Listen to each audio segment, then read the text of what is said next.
Okay, so we'll begin. Um, If we could begin with our invocation. This is the quarterly legislative meeting of the Citizen Potawatomi Nation, September the 24th of 2015. And I'm going to offer a prayer. We might know. I'm going to pray. Grandfather God, watch over everyone. Have pity on us. Think peacefully of us. Eminguya nobimazu. We're asking for a good life.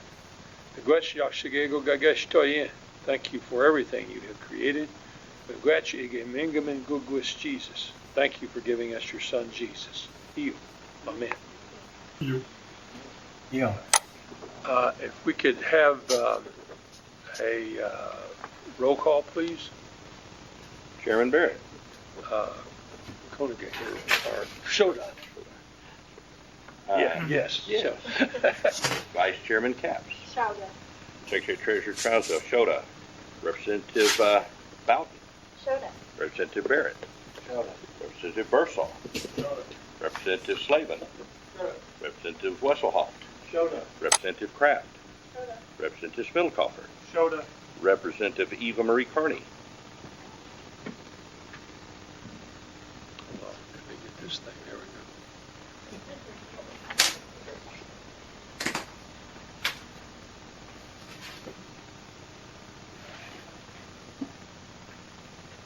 I'll try one more time. Representative Eva Marie Carney. Shoda. Representative Whistler. Shoda. Representative Lambert. Shoda. Representative Payne. Shoda. Representative Johnson. Shoda. Representative Dave Carney. Shoda. 16 present, 0 absent. 16 present, 0 absent. Let me do, just right quick, let me do a little maintenance to the camera effect.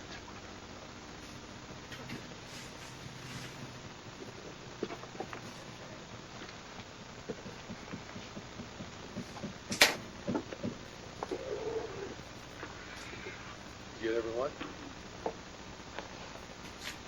Save that, it will.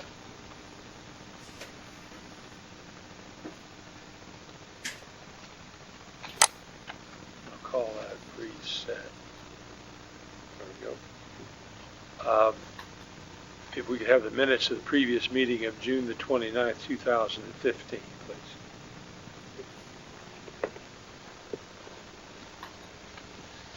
Minutes of special legislative meeting, June 29, 2015. Present, Chairman John A. Barrett, Vice Chairman Capps, Secretary Treasurer Trousdale, Representatives Barrett, Bursall, Bowden, Dave Carney, Eve Marie Carney, Johnson, Kraft, Lambert, Payne, Spindlecoffer, Slavin, Wesselhoff, and Whistler. None were absent. Guests were Rhonda Butcher, Tasia Zintek, Cassie Nichols, Jeremy Arnett, Austin Roselius, Isaac Morris, Paulina Davison, Ivory Hanson, Natalia Englund, Tyler Klein, Alexis Reiner, Keith Stewart, Blake Collins, Andrew Banta, Andrew Keitzman, Ross Korzeniowski, Jack Barrett, Scott George, Derek Valdo, Greg Quinlan, and Jamie Mocha. Chairman Barrett called the meeting to order at 10:50 a.m., followed by the invocation and roll call. First item of business was minutes from previous meeting held on May 28, 2015. Motion to approve minutes as read was made by Representative Spindlecoffer, seconded by Representative Wesselhoff. 16 in favor, 0 opposed. Second item of business, presentation by Derek Valdo, CEO of Amarind Risk Management. Recess for lunch, reconvened at 12:55. Third item of business, Resolution 16-01-HHS. Motion to approve Resolution 16-01-HHS was made by Representative E. Marie Carney, seconded by Representative Whistler. 16 in favor, 0 opposed. Fourth item of business, Resolution 16-02-HHS. Motion to approve resolution was made by Representative Wesselhoff, seconded by Vice Chairman Capps. Motion passed, 16 in favor, 0 opposed. Fifth item of business, Resolution 16-03-RNG. Motion to approve the resolution was made by Representative Whistler, seconded by Representative Bowden. Motion passed 16 in favor, 0 opposed. Sixth item of business, Resolution 16-04-TCNA. Motion to approve the resolution was made by Representative Eva Marie Carney, seconded by Representative Bursall. Motion passed 16 in favor, 0 opposed. Seventh item of business, Resolution 16-05-LCOE. Motion to approve resolution was made by Dave Carney, seconded by Representative Payne. Motion passed 16 in favor, 0 opposed. Eighth item of business, presentation by the Self-Government Department covering the BIA and IHS funding agreements and status of recent grant applications. 10th item of business, adjournment. There being no further business for the legislature, motion to adjourn was made by Representative Smittelkoffer, seconded by Representative Lambert. Motion passed 16 in favor, 0 opposed.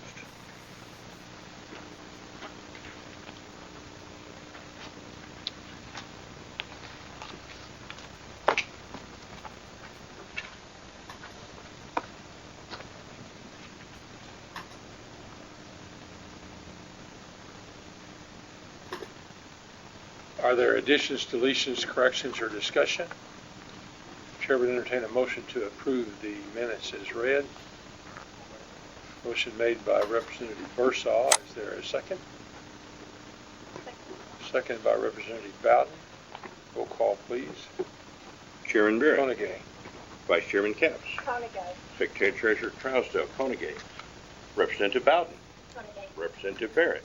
Konigay. Representative Bursall. Representative Slavin. Representative Wesselhoff. Konigay. Representative Kraft. Konigay. Representative Smittelkoffer. Konigay. Representative Eva Marie Carney.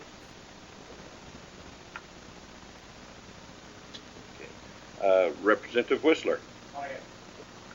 Representative Lambert. Konigay.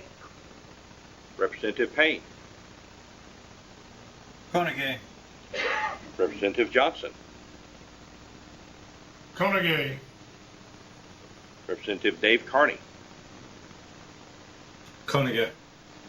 16 in favor, 0 opposed. 16 in favor, 0 opposed. They are approved. Next item is the minutes of the September 4th special legislative meeting. If you could read that into the record, please. Minutes of the special legislative meeting September 4th, 2015. President were Chairman Barrett, Vice Chairman Capps, Secretary Treasurer Trousdale, Representatives Barrett, Bursall, Bowden, Dave Carney, Eva Marie Carney, Johnson, Kraft, Lambert, Payne, Smittelkoffer, Slavin, Wesselhoff, and Whistler. None were absent. Chairman Barrett called a meeting to order at 11:15 a.m., followed by the invocation and roll call. First item of business, Resolution 16-06-HHS. Motion to approve the resolution was made by Representative Bowden, seconded by Representative Wesselhoff. Motion passed 16 in favor, 0 opposed. Second item of business, Resolution 16-07-HHS. Motion to approve resolution was made by Representative Slavin, seconded by Representative Lambert. Motion passed 16 in favor, 0 opposed. Third item of business, Resolution 16-08-ED&C. Motion to approve resolution was made by Secretary Treasurer Trousdale, seconded by Representative Smittelkoffer. Motion passed 16 in favor, 0 opposed. Fourth item of business, adjournment. There being no further business before the legislature, motion to adjourn was made by Representative Smittelkoffer, seconded by Representative Lambert. Motion passed 16 in favor, 0 opposed. Meeting adjourned at 5:10 p.m. Are there any additions, deletions, corrections, or discussion? Chair would entertain a motion to approve the minutes as read. Motion made by Representative Whistler, seconded by Representative Barrett. Roll call, please. Chairman Barrett, Konigay. Vice Chairman Capps, Konigay. Secretary Treasurer Trousdale, Konigay, Representative Bowden, Konigay. Representative Barrett, Representative Bursall, Representative Slavin, Representative Wesselhoff, Representative Kraft, Representative Smittelkoffer, Representative Eva Marie Carney, Konigay. Representative Whistler, Representative Lambert, Konigay.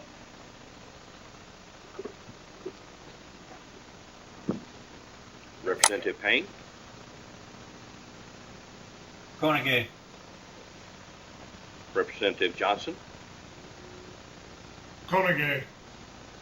Representative Dave Carney, Konigay. 16 in favor, 0 opposed. 16 in favor, 0 opposed. It is approved. Next item on the agenda is Resolution 1609, R&G. If you could read that into the record, please.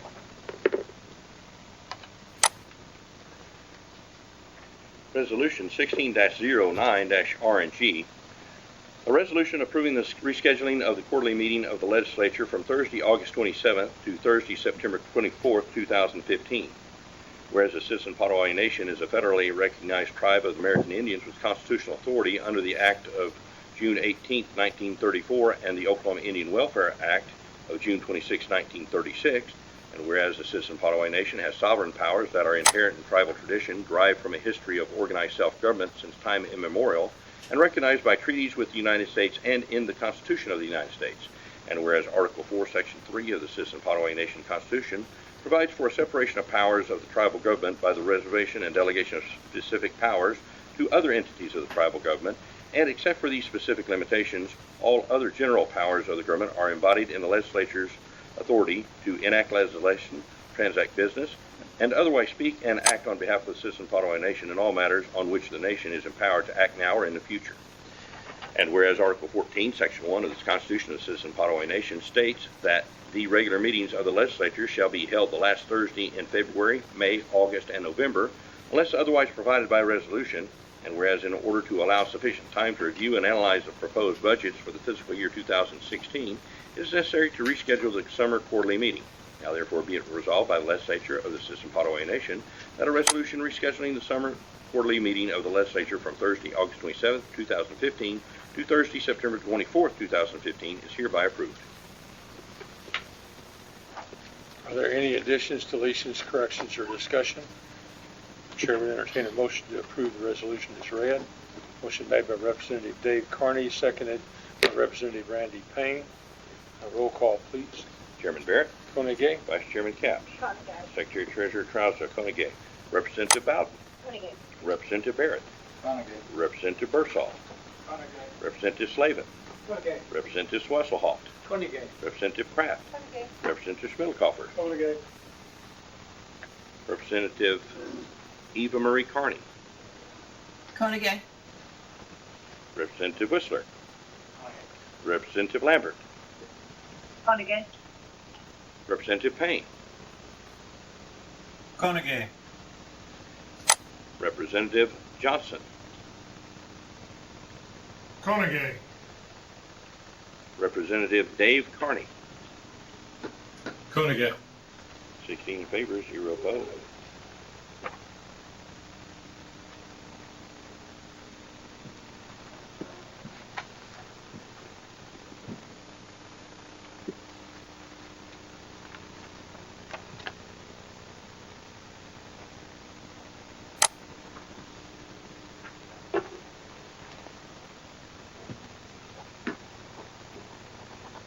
Next item on the agenda is Resolution 1610 R&G. You could read that into the record, please, Secretary Treasurer Trousdale.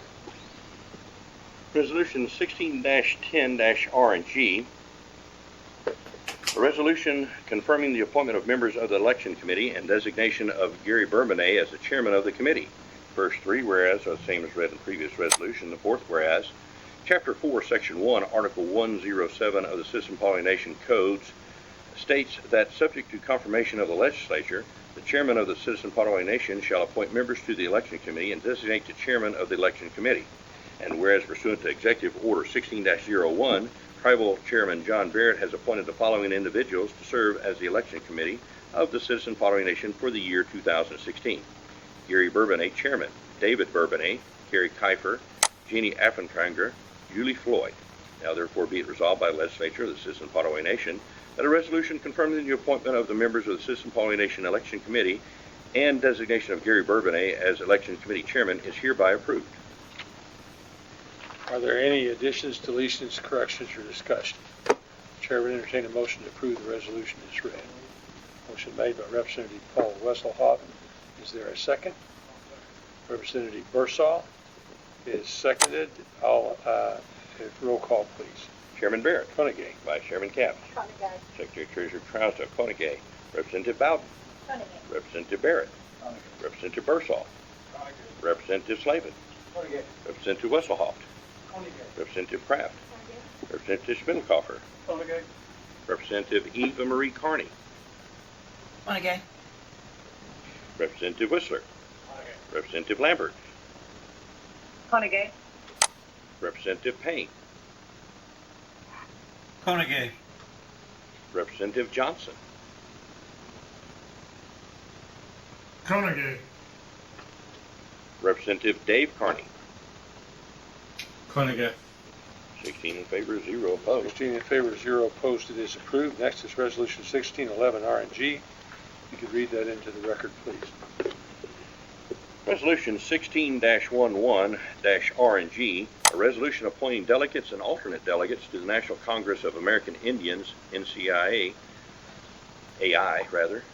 annual session and authorizing payment of NCAI membership dues. First three whereas, the same as read in the previous resolution. The fourth whereas, the Citizen Potawatomi Nation is a member of the Indian government in good standing of the National Congress of American Indians and meets all requirements for tribal membership pursuant to Article 2, Section 2A of the Constitution of the National Congress of American Indians.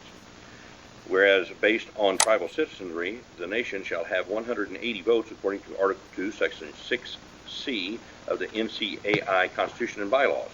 Now, therefore, be it resolved by the legislature of the Citizen Potawatomi Nation that pursuant to Article 3, Section 2 of the NCAI Constitution, following persons are hereby designated as delegate and alternate delegates and instructed to become individual members in good standing in NCAI in order to fulfill their responsibilities as official delegates to the National Congress of American Indians annual session, mid-year session, and executive council session for a term of 1 year. Delegate Tribal Chairman John A. Barrett, alternate Vice Chairman Linda Capps, alternate Representative Robert Whistler. Now, therefore, be it further resolved by the legislature of the Citizen Potawatomi Nation that a resolution authorizing John A. Barrett to take the necessary action to continue the nation's membership in the National Congress of American Indians and remit the requisite membership dues in accordance with NCAI bylaws Article 3, Section 3B is hereby approved. Now, therefore, be it further resolved that by act of this resolution and consistent with the separation of powers defined in the Constitution, an appropriation of $5,500 from the general account or other applicable accounts for the implementation, negotiation, operation, enforcement, procurement, settlement, and or completion of this contract, compact, regulation, or agreement by the tribal chairman or his designate is hereby authorized.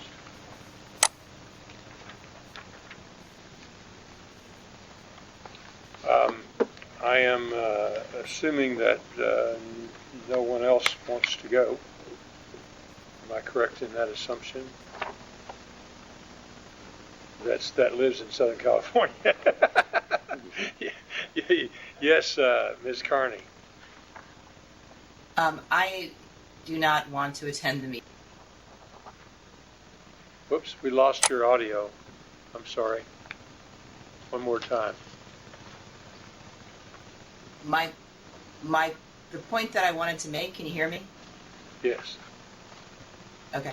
Was that I think that NCAI does a really excellent job at preparing the tribes for a lot of things, but including the Native Nations event that the conference that the president puts on. And if that is something that the executive isn't inclined to attend this year at the end of the year, I would be interested in attending that and being in a position to participate in the NCAI briefings, which you may only be able to do if you're on the list. Correct me if I'm wrong. You said that you were interested in attending the president's briefing in Washington, D.C.? Yes, I've attended for the last 3 years, I believe. Okay, thank you for that. And do we need to name you as a delegate alternate in order to do that? I think we either have to do that or we would pay additional dues or something of that nature in order for me to actually go to the briefings ahead of time. And I think we did that 1 year, paid the additional dues.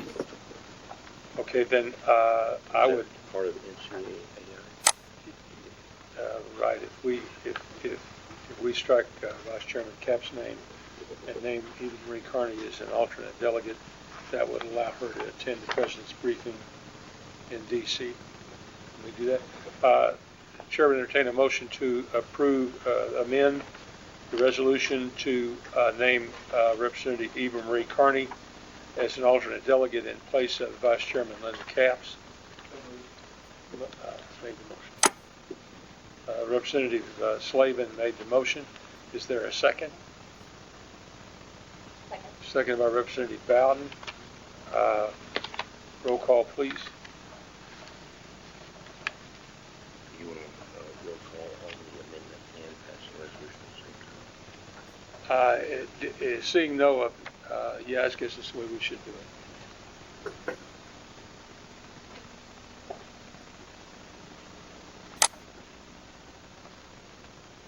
So we'll have a roll call on the amendment, and then we'll vote on the resolution as amended. Or do we simply want to vote? Any objections to the amendment? Okay, then I will amend the draft copy as presented, and we'll vote on the motion as amended. If you could call the roll on that, please. Yes. I suspect that not all tribes pay 500, is that right? It's based on population. Because of our 31,000, we get clipped for a larger amount. Clipped is probably not a fair assessment. I think Chickasaws are paying somewhere in the $10,000. Chairman, although at 500, we also have a very large share of votes, which on this last election, we really were the swing nation. So, although we're paying a lot for this, we actually have a lot of votes that come down to the vote. So it works very much in our favor. And the Oklahoma tribes, unfortunately, usually there's a contest between the California tribes and the Dakotas and up north, and we're usually the tiebreaker in that situation. And I think the fact that we have swung the vote to NCAI officers in particular. I know the second chief of the Chickasaws wouldn't be where he was, I don't think, without our votes. So we could have a roll call on the motion as amended. Chairman Barrett, Koenig. Vice Chairman Capps, Secretary Treasurer Trousdale, Koenig, Representative Bowden, Representative Barrett, Representative Bersall, Representative Slavin, Representative Wesselhoff, Representative Kraft, Representative Spindlecoffer, Representative Eva Marie Carney, Koenig. Representative Whistler, Representative Lambert, Representative Payne, Koenig. Representative Johnson, Koenig. Representative Dave Carney. Koenig.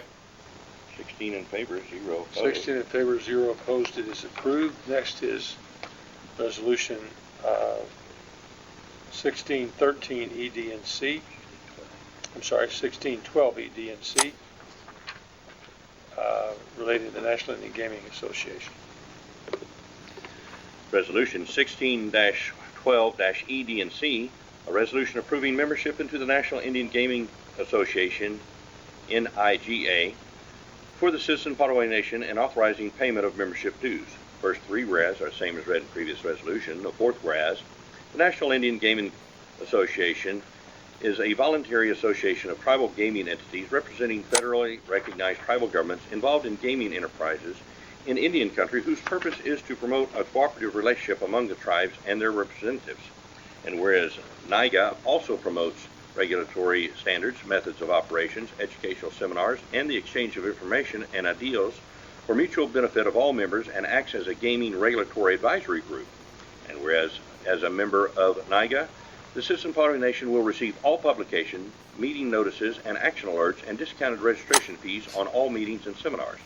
Now, therefore, be it resolved by the legislature of the Citizen Potawatomi Nation that a resolution approving membership into the National Indian Gaming Association, and authorizing payment of membership dues is hereby approved. Now therefore be it further resolved that by act of this resolution and consistent with the separation of powers defined in the Constitution, if awarded, an appropriation of $7,500 from the Fire Lake Entertainment Center and $17,500 from the Grand Casino Hotel and Resort account or other applicable accounts for the implementation, negotiation, operation, enforcement, procurement, settlement, and or completion of this contract, compact, regulation, or agreement by the tribal chairman or his designate is hereby authorized. Are there any additions, deletions, corrections, or discussion? Chair will entertain a motion to approve the resolution as read.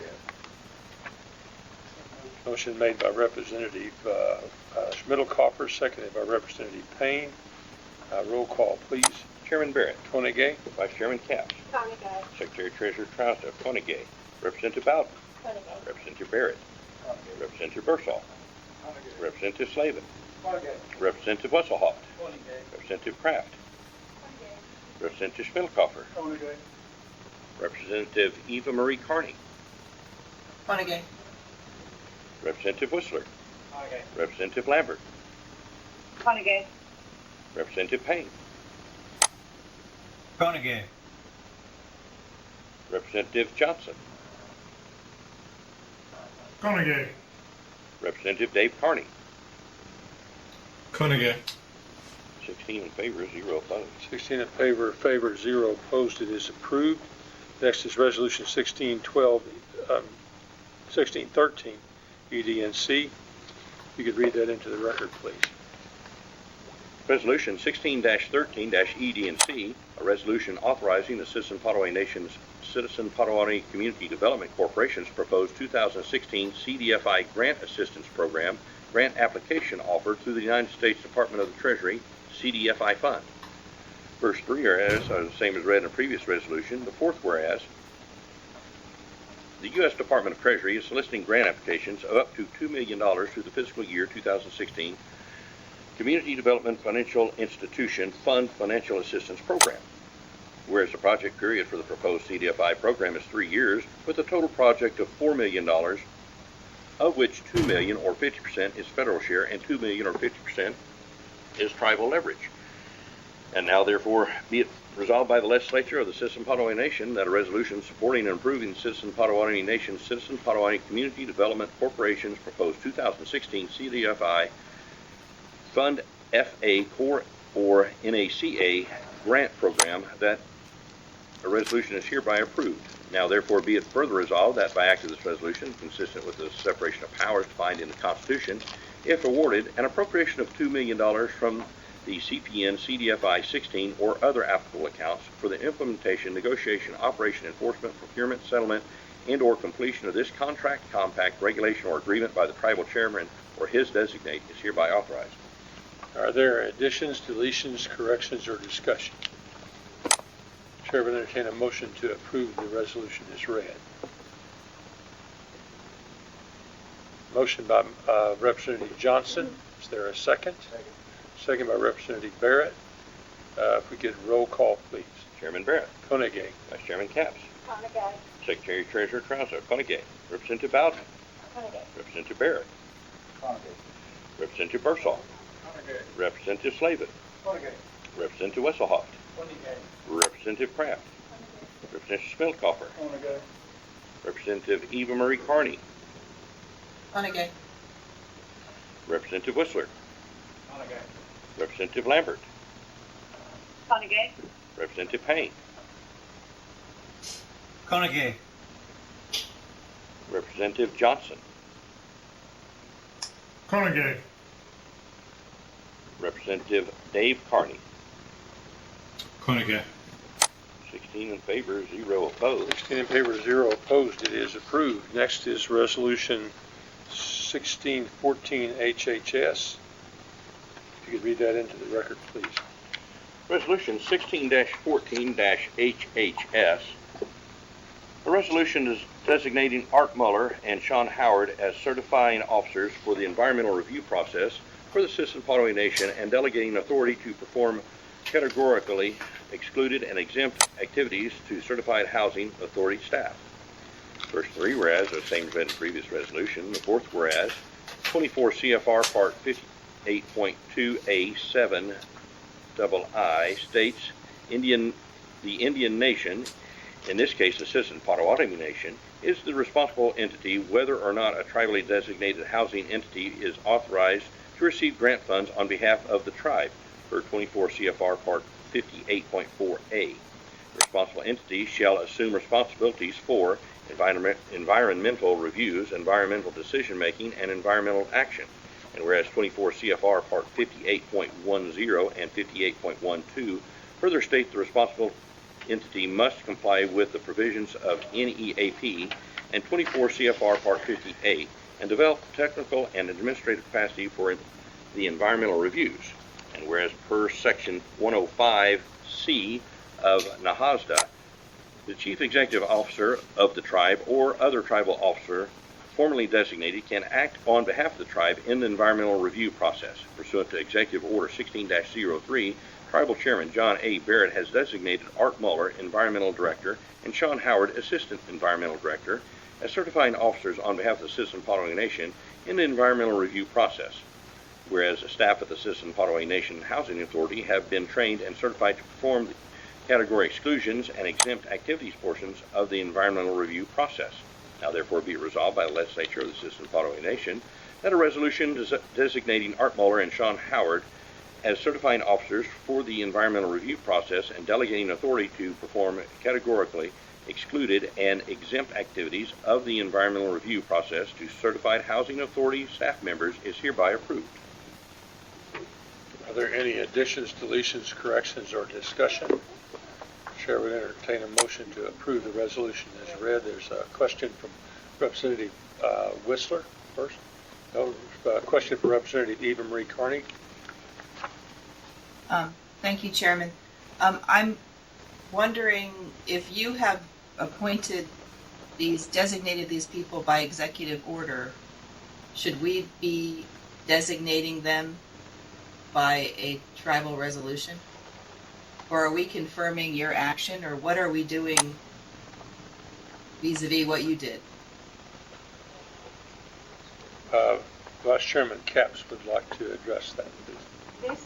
This was a document that was requested by EPA and our housing authority, HUD, and so we're actually doing this as a formality, and so it's a document that we needed for each of those entities.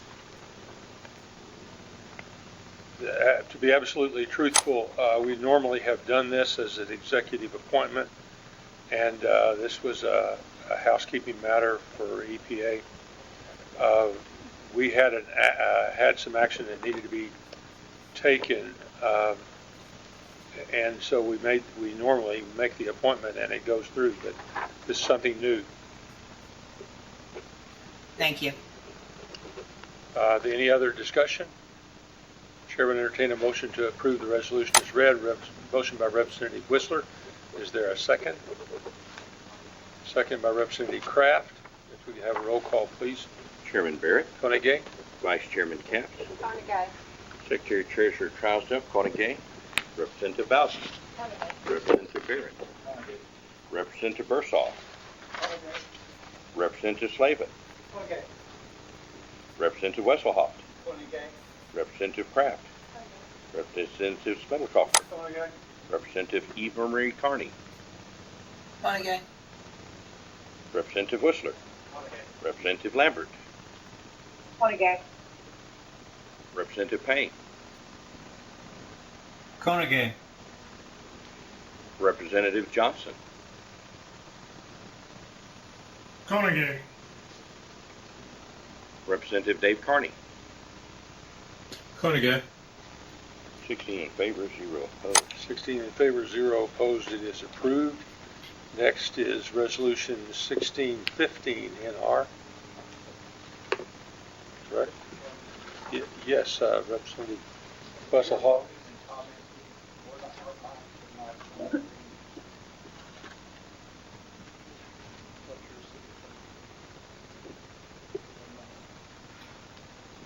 Try it one more time. Now it is. Testing. I have unmute all turned on, but for some reason, when I come off of the self-view to get the full screen, it's going back to some kind of preset. I just want to make sure the people on the TV are hearing our comments. Okay. Thank you.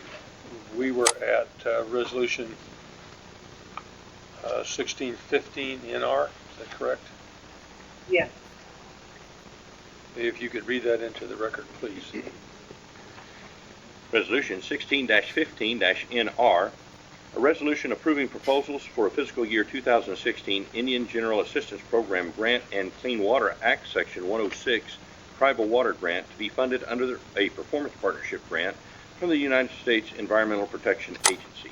First three whereas are same as read in previous resolution. Fourth whereas, the United States Environmental Protection Agency is soliciting proposals for its fiscal year 2016 Indian General Assistance Program Grant, and whereas the United States Environmental Protection Agency is also soliciting proposals for its fiscal year 2016 Clean Water Act Section 106 Tribal Water Grant, and whereas the Citizen Potawatomi Nation is submitting proposals for both grants under a single performance partnership grant in the amount of $217,091, which includes a 5% tribal match of $4,894 required for the 106 water grant. And whereas performance partnership grants reduce administrative costs through streamlined paperwork and accounting procedures and provide flexible spending under the combined grants. And whereas if awarded, funds will be used to enhance tribal program capacity in various environmental media, including surface water, solid and hazardous waste, climate change, and underground storage tanks through training and technical assistance, monitoring, and assessment activities.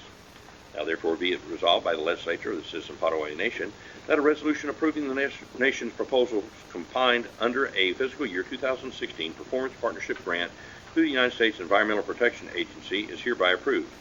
Now therefore be it further resolved that by act of this resolution and consistent with the separation of powers defined in the Constitution, if awarded, an appropriation of up to $217,091 from the fiscal year 2016 EPA Performance Partnership Grant Fund and other applicable accounts for the implementation, negotiation, operation, enforcement, procurement, settlement, and or completion of this contract, compact, regulation, or agreement by the tribal chairman or his designate is hereby authorized.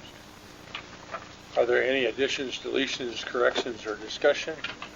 The chair would entertain a motion to approve the resolution as read. So moved. Motion made by Vice Chairman Linda Capps. Is there a second? Seconded by Representative John Bersall. Roll call, please. Chairman Barrett. Koenig. Vice Chairman Capps. Koenig. Secretary Treasurer Trousdale. Koenig. Representative Bowden. Koenig. Representative Barrett. Representative Bersall. Representative Slavin. Representative Wesselhoft. Representative Kraft. Representative Spindlecoffer. Representative Eva Marie Carney. Koenig. Representative Whistler. Representative Lambert. Koenig. Representative Payne. Koenig. Representative Johnson. Koenig. Representative Dave Carney. Koenig. 16 in favor, 0 opposed. 16 in favor, 0 opposed. It is approved. Next is Resolution 1616, Natural Resources. If you could read that into the record, please.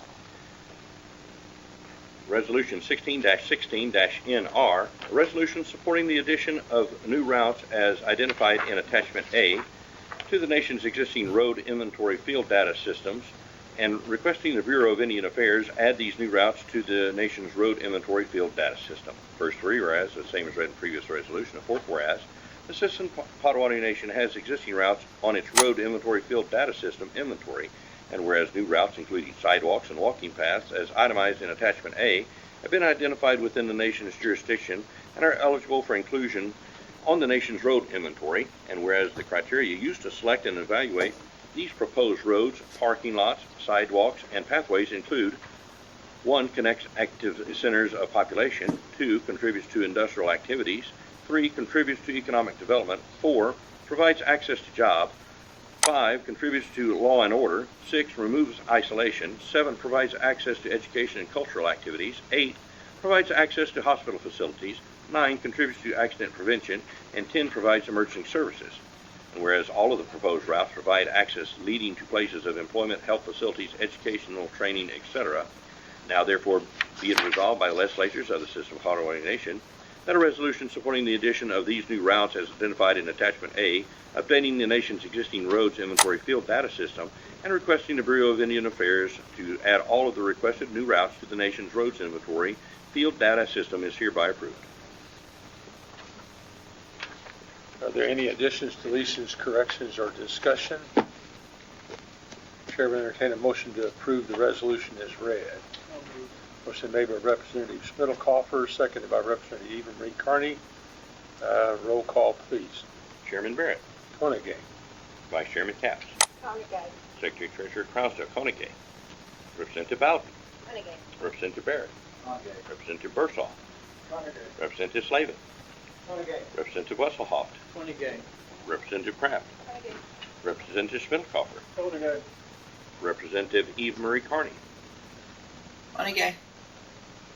Representative Whistler. Konigay. Representative Lambert. Honegay.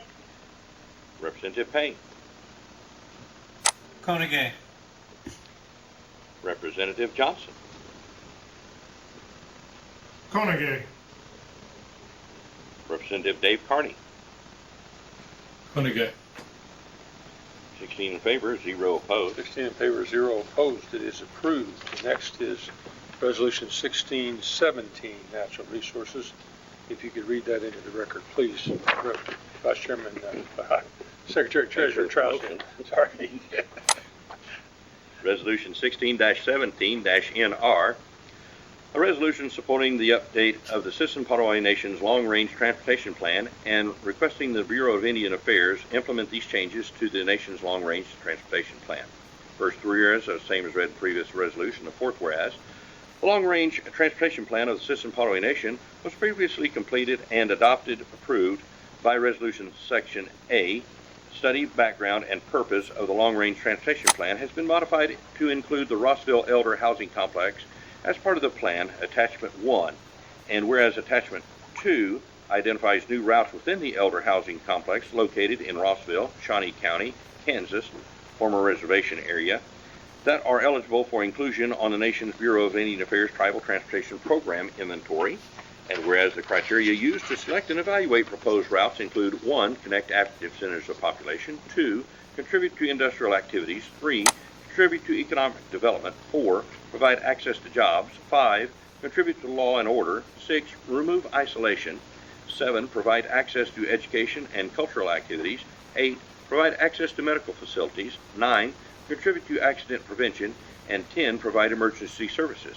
And whereas all of the proposed routes provide access to roads, arteries leading to places of employment, health facilities, educational training, etc., now therefore be it resolved by the legislature of the System Potawatomi Nation that a resolution supporting the update of the nation's long-range transportation plan and authorizing the Bureau of Indian Affairs, Southern Plains Regional Office, to implement these changes to the nation's long-range transportation plan is hereby approved.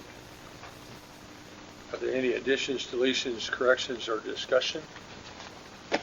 Chair will entertain a motion to approve the resolution as read. By the way, I believe if we are successful with this one, we're going to take a shot at the Murray Hill property and see if we can't get a road down there to enhance its value. Representative Whistler. Where is the geopod walking trail located? The great big pond that is behind the ball fields, straight west of the ball fields.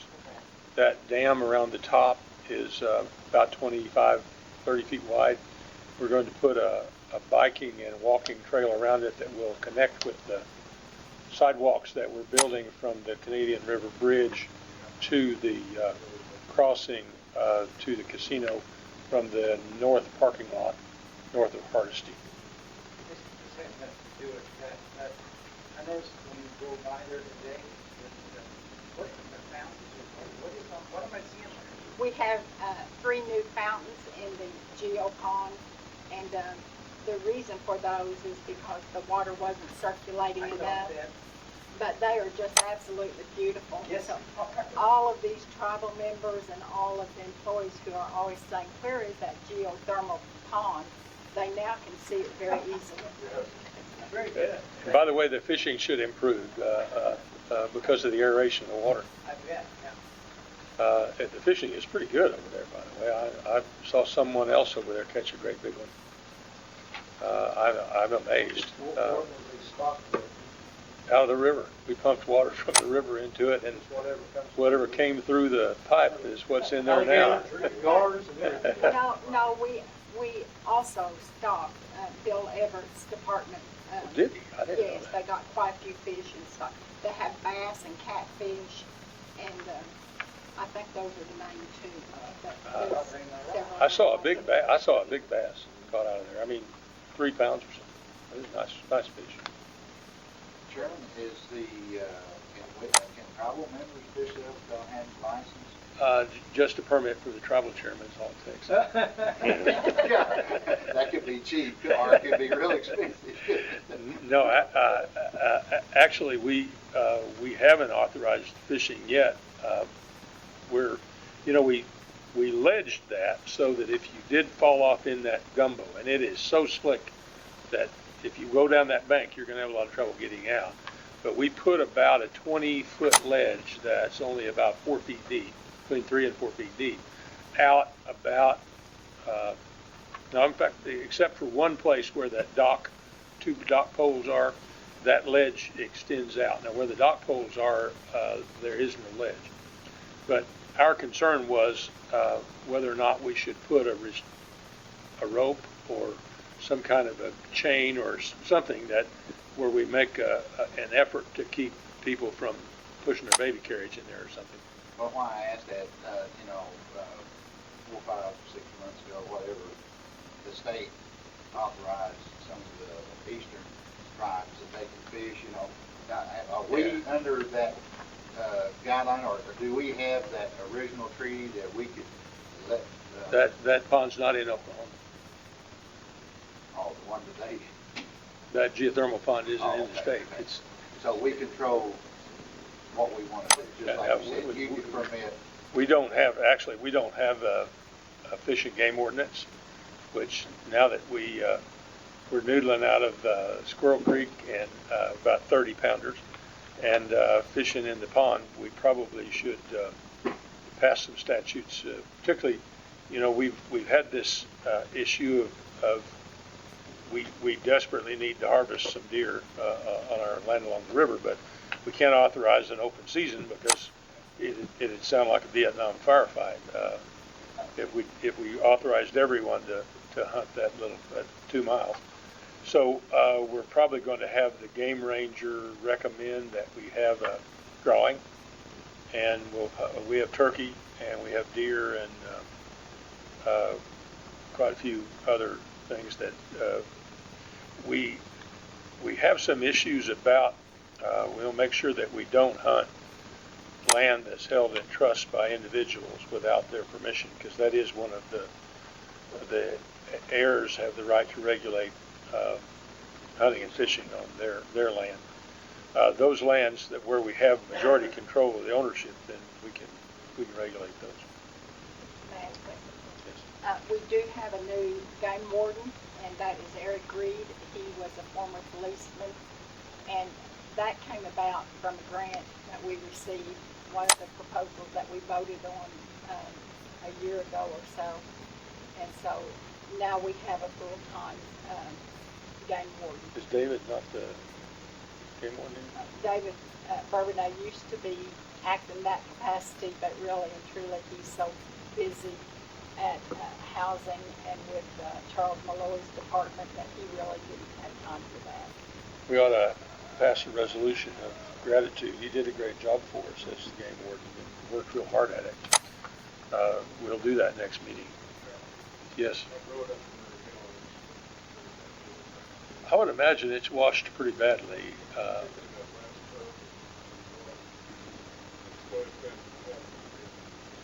Cannot hear. I I have often thought that we should go in and take the top 25 feet of that knob and push it back towards the, what's that, west, towards the river?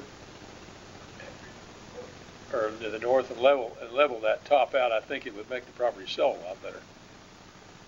But that's probably rock there, isn't it? Well, it's, our friend Tom Ellis is forward. It's historical, so there is a rock wall that goes along the top of that. I've seen that. It goes all the way around. But I guess the Murray brothers built He that. thinks it may have predated that. Well, that property has some historical significance. When the Baptist Mission was operating, the school was operating, there was and I understand there was a fairly prominent farm operation. Well, he thinks it may have been a small chapel. Really?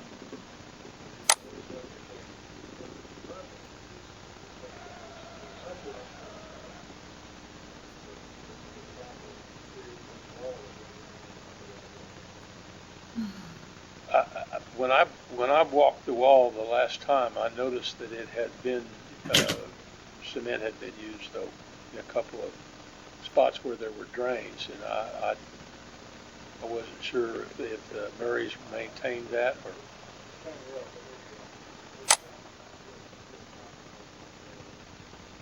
Is the lady with all the cats still live down?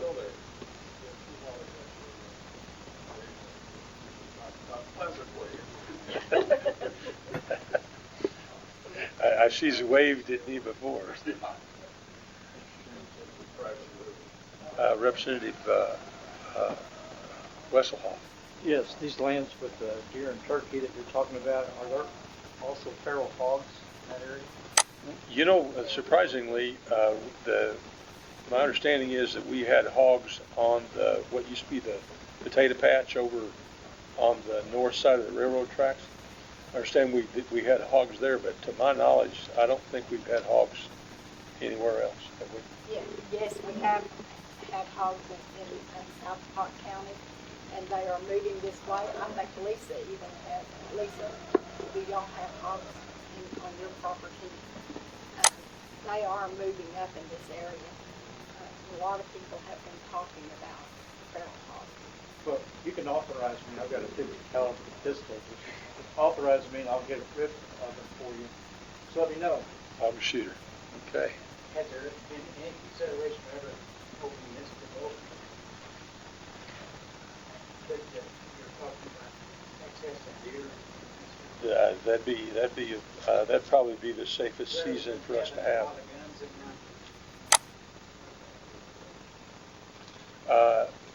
That might be what we could do by legislation is authorize a bow season in there, or at most shotgun season, with a shotgun slug.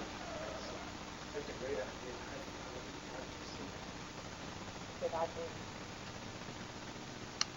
Any other discussion? We need to do some DMAP studies. Before we get done with the population of our deer herd and things.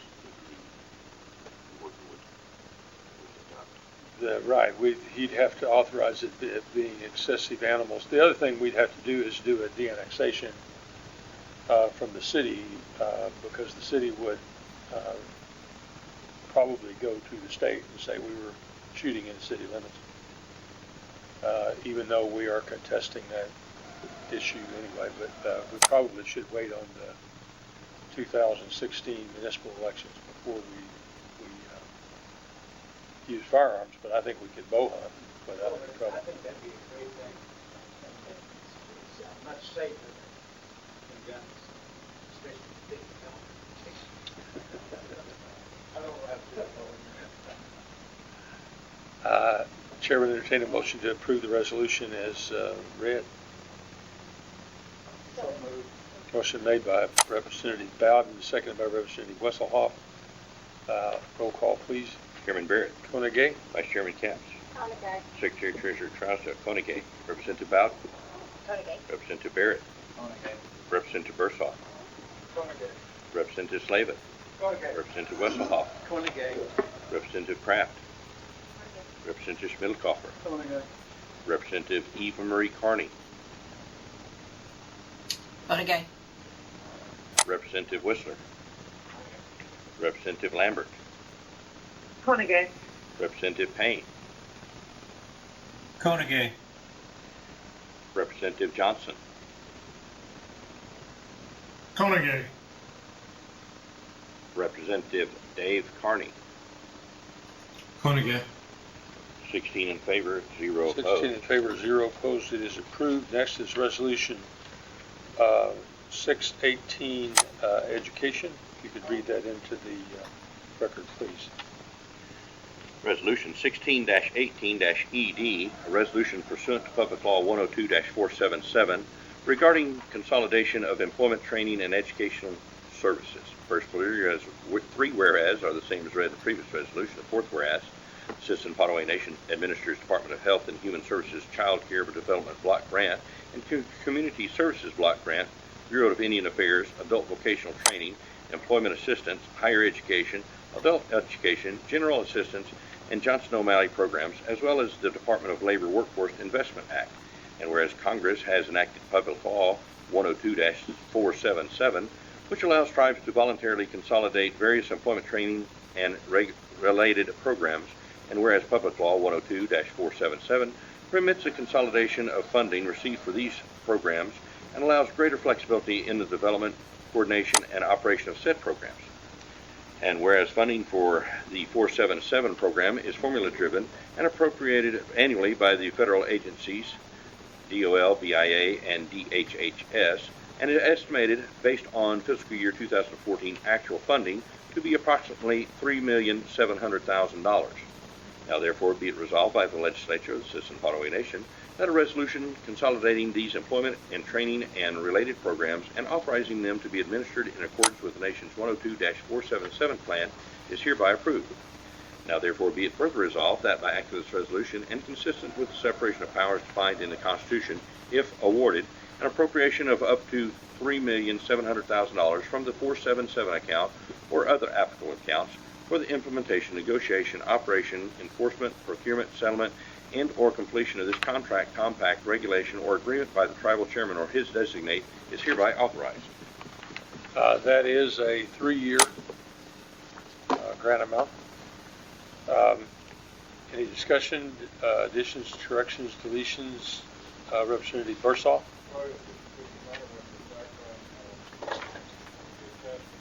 Cannot hear.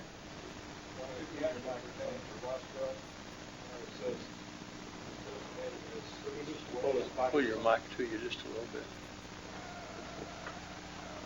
And start over, please.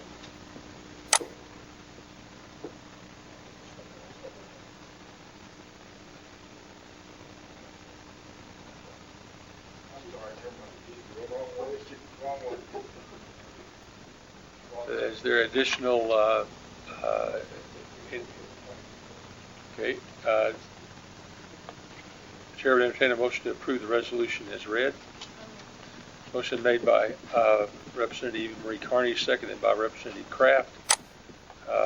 Roll call, please. Chairman Barrett. Konigay. Vice Chairman Capps. Konigay. Secretary Treasurer Trousdale. Konigay. Representative Bowden. Konigay. Representative Barrett. Representative Bursaw. Representative Slavin. Representative Wesselhoff. Representative Kraft. Representative Schmidelkoffer. Representative Eva Marie Carney. Honegay. Representative Whistler. Representative Lambert. Honegay. Representative Payne.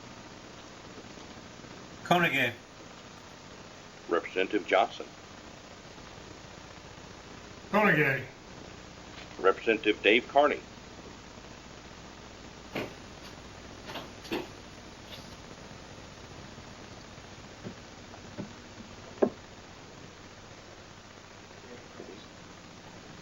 There we go. Representative Dave Carney. Konigay. 16 in favor, 0 opposed. 16 in favor, 0 opposed. Next is Resolution 618, 16-19, LCOE. You could read that into Legislative Committee on Enrollment. You'd read that into the record, please. Resolution 16-19-LCOE, a resolution for the conditional relinquishment of Esther Denise Levere. First three whereas are the same as read in the previous resolution. And the fourth whereas, Esther Denise Levere, 282-1A-13354, has through formal request submitted a relinquishment request from the Citizen Pawnee Nation conditioned upon her acceptance as a member of the Pawnee Nation of Oklahoma. And whereas if such enrollment is not approved, the relinquishment statement is not effective. And whereas if enrollment is approved, Esther Denise Levere may not reapply for membership with the Citizen Pawnee Nation in accordance with membership ordinance of the Citizen Pawnee Nation, Section 2-1-1A. Now therefore be it resolved by the legislature of the Citizen Pawnee Nation that a resolution for the conditional relinquishment of Esther Denise Levere from the Citizen Pawnee Nation is hereby approved. Are there any additions, deletions, corrections, or discussion? Chair would entertain a motion to approve the resolution as read. So moved. Motion made by Representative David Barrett. Is there a second? Second by Representative Whistler. Roll call, please. Chairman Barrett. Koenig. Vice Chairman Capps. Koenig. Secretary Treasurer Trousdale. Koenig. Representative Bowden. Koenig. Representative Barrett. Honegay. Representative Bursall. Honegay. Representative Slavin. Honegay. Representative Wesselhoff. Honegay. Representative Kraft. Representative Schmidlkoffer. Honegay. Representative Eva Marie Carney.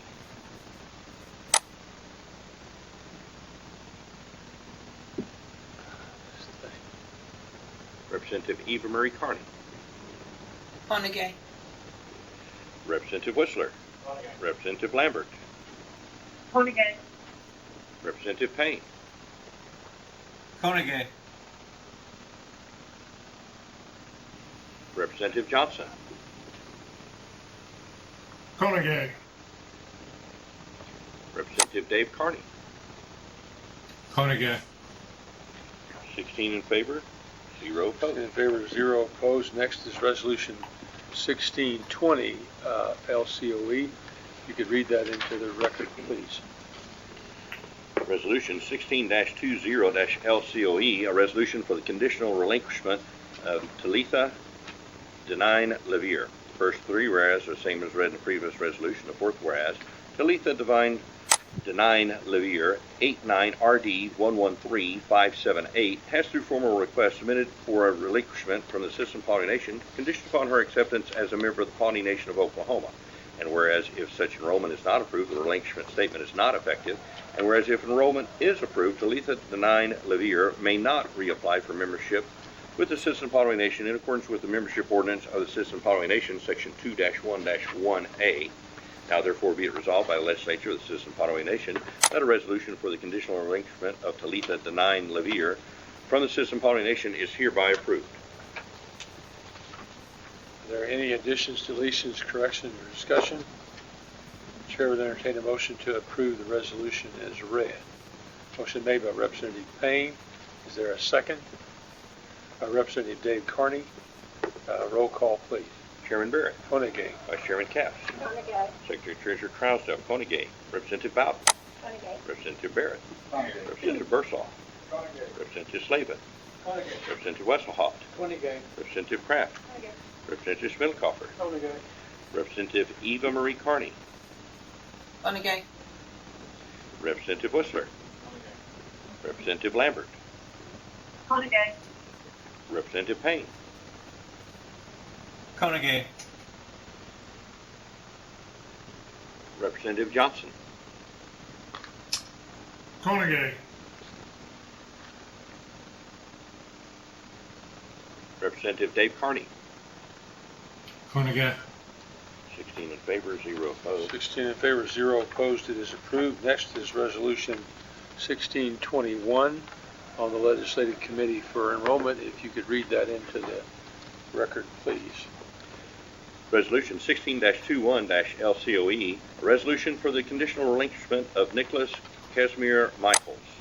First three whereas are the same as read in the previous resolution. Fourth whereas, Nicholas Casimir Michaels, 89RD106339, has through formal request submitted a relinquishment request for the Citizen Pollination, conditioned upon his acceptance as a member of the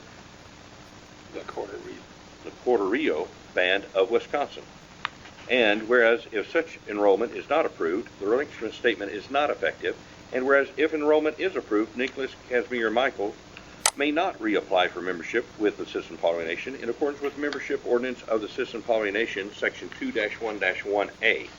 Now therefore be it resolved by the legislature of the Citizen Pollination that a resolution for the conditional relinquishment of Nicholas Casimir Michaels from the Citizen Pollination is hereby approved.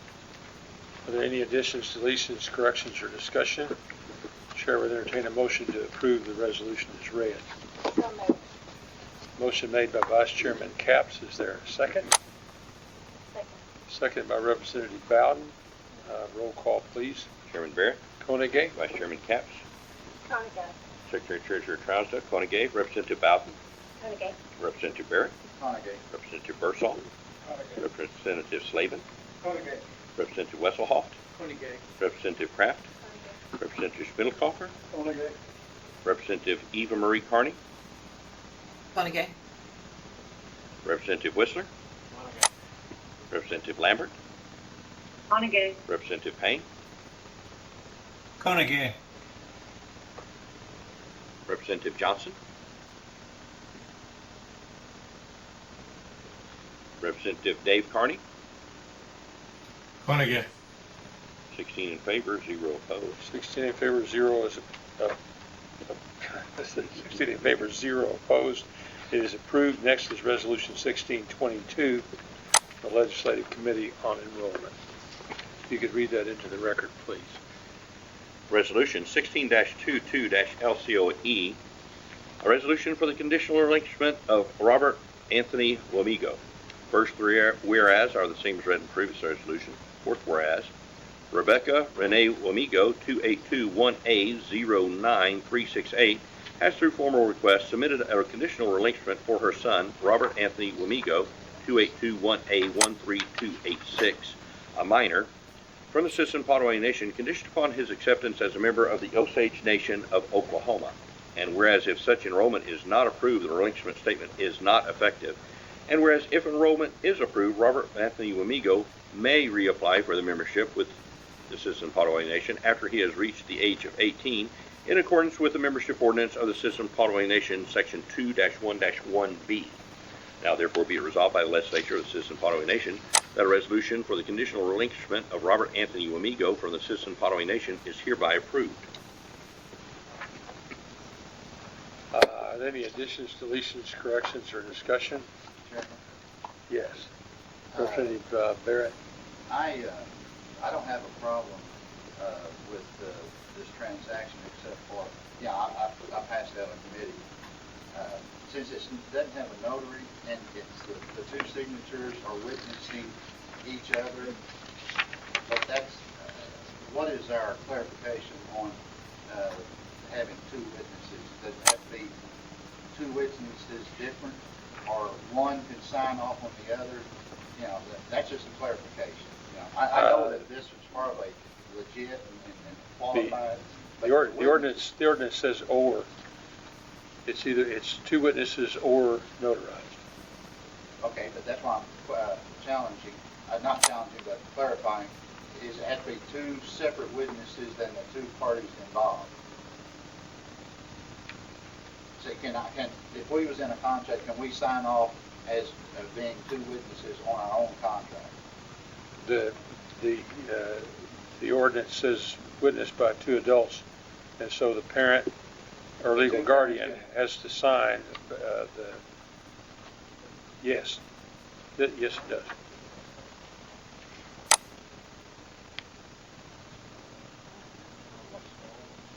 Yeah. That's his mother. Rebecca is the witness for Robert, who's a minor. And the father is Phil Stewart, looks like.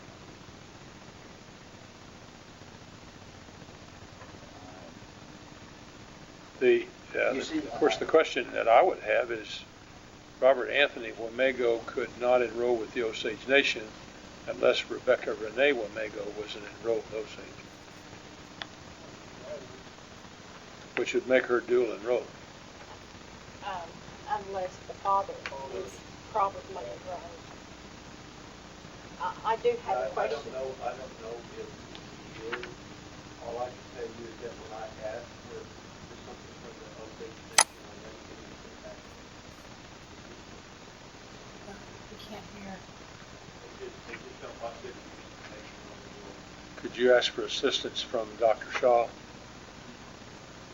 I think he would help you with that. He's a member of the Osage Congress. Any other discussion? Chairman, entertain a motion to approve the resolution as read. Motion made by Representative Whistler. Is there a second? Second.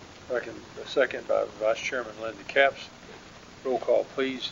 Chairman Barrett, Koenig, Vice Chairman Capps, Konigay. Secretary Treasurer Trousdale, Koenig, Representative Bowden, Konigay. Representative Barrett, Konigay. Representative Bursall, Konigay. Representative Slavin, Konigay.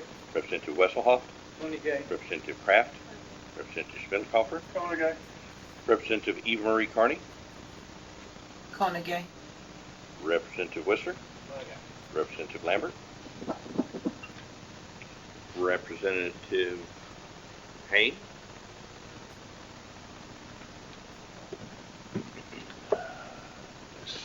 this system is collapsing in front of our eyes. Well, can't get it to light up, Randy.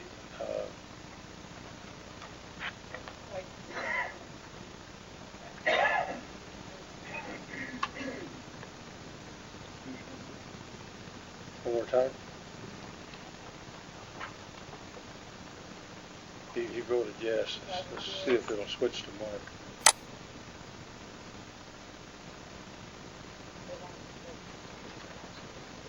If you could signal with the thumbs up or thumbs down, Representative Payne and Representative Johnson have given us an affirmative sign.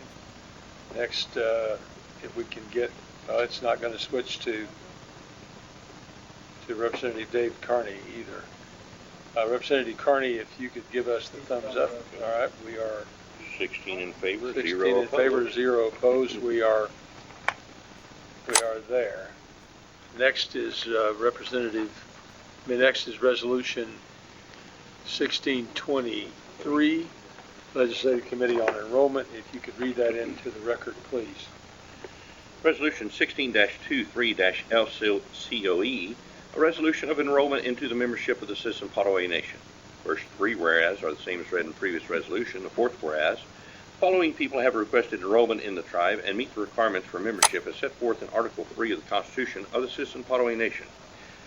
Josie Colette Hagerman, Turner Michael James, Raylan John Johnson, Grayson Walter Johnson, Ellie Lou Milam, Ashley Nadine Nickel, Madison Lee Reschke, Tara Grace Rowland, Jones Emerson Tigret, Callan Wayne Rieger, Rayleigh Dawn Armitage, Aspen Elizabeth Birchie, Nicole Renee Buchanan, Hunter Ryan Dugan, Ethan Michael Dugan, Christopher Michael Green, Xander Zachary Johnston, Charles Earl Ice, Lacey Rose Harper, Bradley Ann Perfect, Brianna Lynn Beasley, Caleb Sean Black, Dalton Phillip Black, Isabel Renee Black, Gabrielle Michelle Black, Bobby Joe Don Dardery, Craig Martin Dardery, Weston Duncan McEver, Jane Elisa Zantison, Liam Elliott Zantison, Bradley Michael Zantison,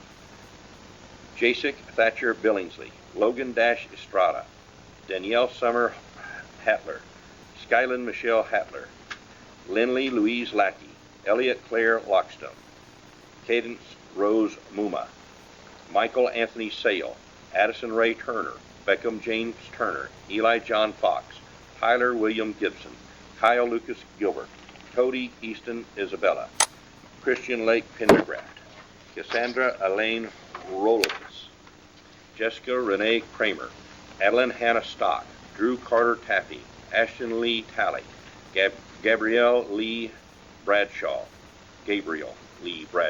Peyton May Neely, Christian Michael Spiata, Zane Edison Stipe, or Stipp, Samuel J. Tade, Genevieve Ravina Wilkerson, Zeke Mays Wilson, Loralee Cassette Young, Katie Bree Ruby Young, Gabrielle May Young, Madison Nicole Castaneda, Madeline Marie Coots, Nathaniel Lee Coots, Keisha Nicole Lynn Doolittle, Riley Addison Husley, Samantha Halsey, Samantha Elizabeth Johnson, Kinley Snow Jones, Hannah Danielle Logston, Jacob Damon Logston, Mila Rose Walter, Mac Lane Branson, Anthony Joseph Castaneda, Jackson Major Presley, Bo Butch Presley, Stephen Thomas Stoll, Madeline Hope Stoll, Ashley Brooke Stoll, Evan Dale Stoll, Luke Thomas Stoll,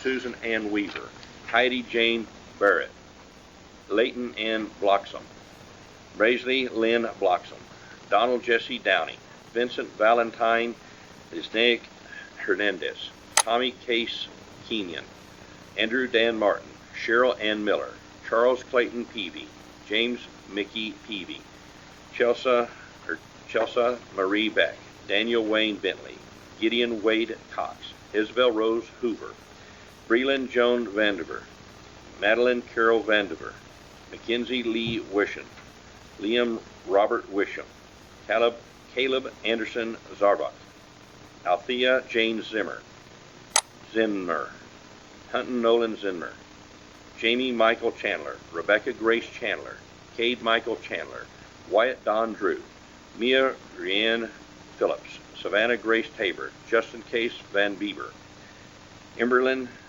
Elaine Watkins, Mark Crew West, Milo Ryan West, Cheyenne Mackenzie Asher, Blake Austin Burkhalter, Devin Michael Sanchez Duvall, Sarah Bell Sanchez Duvall, Aaliyah Katie St. Mars, Zoe Kyrie St. Mars, Weston Payne St. Mars, Kenneth Michael Folke, Wyatt Isaiah Greenwalt, Isabel Rose Hoover, Paige Elizabeth Idell, Braden Roy Idell, Colton Grant King, Elizabeth Violet Kirker, Timothy Scott Kirker, Harrison Everett Leroy Pauley, Isaac Danielle Palmer, Kiana Marie Navarre, Keyshawn Thomas Navarre, Liam Hillary Vanden Oweagle, Leighton Zane Baldridge, Blake Holland Carson, Andrew Gerald Dick, Anthony Tyler Dick, Skylar Rudy Faye Murray,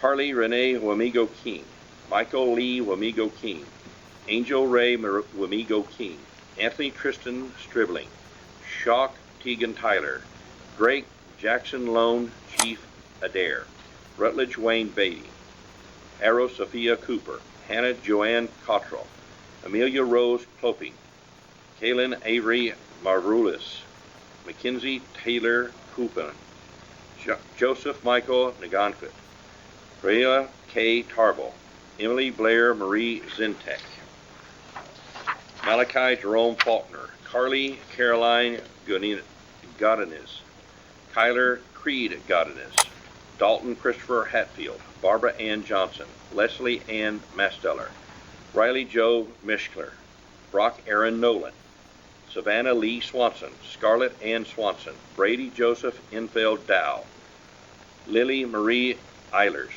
Charles Logan Harper, Adeline Sue Harmon, Jordan Marie Kine, Riley Hope Knight, Roland Sage Liu, Noah Andrew Rapson, Catalina Carol Rodriguez, Penny Jane Wise, Ezekiel Mark Davis, Mary Ann Flory, Catherine Cecilia Flory, Peyton Avery Ladd, J.C. Zachary Matthew Millibar, Noel Lynn Peters, Samantha Leanne Peters, Callie Ray Cisco, Pike Wayne Cisco, Trina Marie Antonin, Giela D. Cesare,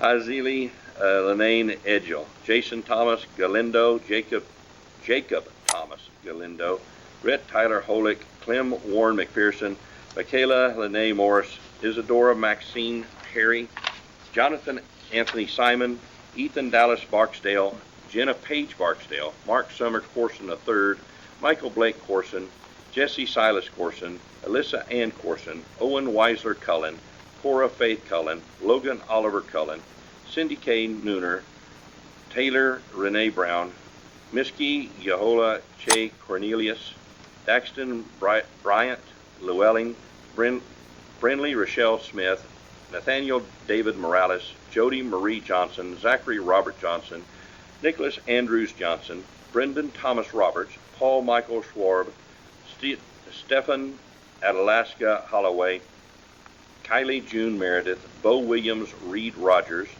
Amelia Rose Watson, Sydney Joe Isabel White, William Brent Wilson, J.D. K. Grace Wilson, William Bo Wilson, James Barron Wilson, Heidi Ann Jewel Wilson, Owen Daniel Everly, Michaela Bernice Massey Flores, Alexander Wayne Gow, James Anthony LeClaire, Tyson James Logston, Molly Joanna Morris, Thomas Henry Morris, Kura Tulanen Rashid, Alan Lee Wolf, Alea Rose Wolf, Brandon David Byers, Timothy James Davis, Heidi Christine Fisher, Austin Gabrielle Gibson, Zoe Elena Goodson, Molly Marie Munlocks, Janae Ann Presses, Molly Jane West, Ashley Brooke Wolverton, Brinley Grace Wright, Kimberly Ann Hodge, Devin Williams Hughes, Braden Sean Hughes, Ella Shea Hughes, Callie Sue Hughes,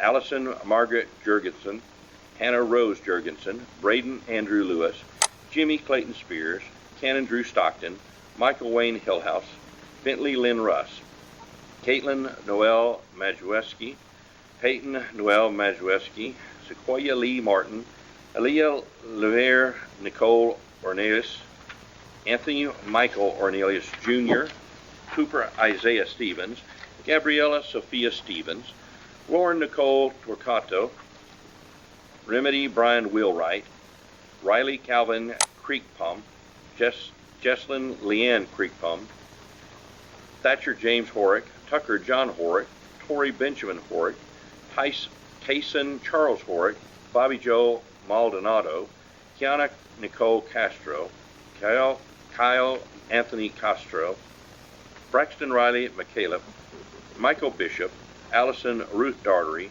Marlene Virginia Deputy, Leslie Joe Fender, Joyce Ann Helmbricht, Daniel Andrew Hernandez, Cheryl Ann Nuri. Now, therefore, be it resolved by the legislature of the Citizen Potawatomi Nation that a resolution enrolling the above named persons as members of the Citizen Potawatomi Nation who have, by virtue of the written request for enrollment, agreed to the obligations of such membership and consented to the authority and jurisdiction of the government of the Citizen Potawatomi Nation and are now entitled to all benefits and privileges of the citizenship in the Citizen Potawatomi Nation as described by law and tribal custom is hereby approved. Are there any additions, deletions, corrections, or discussion? Chairman, I'd like to make a statement on page 9 and 10. Those, I guess, the Marlene and Leslie, they may be sisters, 76 years old and 71. And then the lady, Joyce Ann, is 78 on the last page. Never too late. So I'd just like to comment them, coming on board. 78-year-old enrollee. That's on the last page. That's Joyce Ann, born in 1937. That is unusual. Are those sisters, Chuck? What, on the last page? No, the 9th page. Oh, yeah, they're both just, 76 and 71.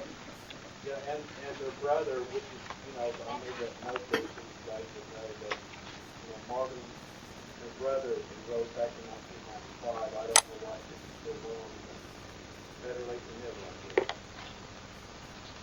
guess.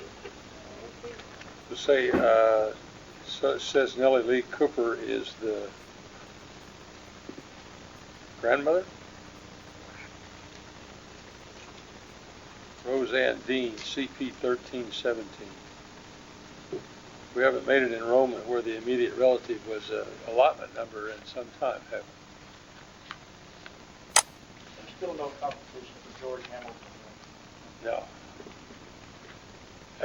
Is there any additions, deletions, discussion, or correction? Chair would entertain a motion to approve the resolution as read. Representative Paul Wesselhoff has made the motion, seconded by Representative David Barrett. Roll call, please. Chairman Barrett, Koenig. Vice Chairman Capps, Koenig. Secretary Treasurer Trouser, Koenig, Representative Bowden, Horniday. Representative Barrett, Donaghy. Representative Bursall, Representative Slavin, Representative Wesselhoff, Representative Kraft, Representative Schmittlehofer, Representative Eva Marie Carney, Koenig. Representative Whistler, Representative Lambert, Horniday. Representative Payne, Koenig. Representative Johnson, Koenig. Representative Dave Carney, Koenig. 16 in favor, 0 opposed. 16 in favor, 0 opposed. It is approved. I'm going to move down to Resolution 1625, Legislative Committee on Enrollment on the conditional relinquishment of Tristan James Levere, then come back to item 28. If you could read that into the record, please, Secretary Treasurer Trousdale. Resolution 16-25-LCOE, a resolution for the conditional relinquishment of Tristan James Levere. First whereas are the same as read in the previous resolution. The fourth whereas, Talitha Denine Levere, 89RD113578, has through formal request submitted a conditional relinquishment for her son Tristan James Levere, 89RD117579, a minor, from the Citizen Pawnee Nation, conditioned upon his acceptance as a member of the Pawnee Nation of Oklahoma. And whereas if such enrollment is not approved, the relinquishment statement is not effective. And whereas if enrollment is approved, Tristan James Levere may reapply for membership with the Citizen Pawnee Nation after he has reached the age of 18 in accordance with the membership ordinance of the Citizen Pawnee Nation, Section 2-1-1B. Now therefore be resolved by the legislature of the Citizen Pawnee Nation that a resolution for the conditional relinquishment of Tristan James Levere from the Citizen Pawnee Nation is hereby approved. Any additions, deletions, corrections, or discussion? Chair would entertain a motion to approve the resolution as read. So moved. Motion made by Representative Schmittlehofer, seconded by Vice Chairman Linda Capps. Roll call, please. Chairman Barrett, Koenig. Vice Chairman Capps, Koenig.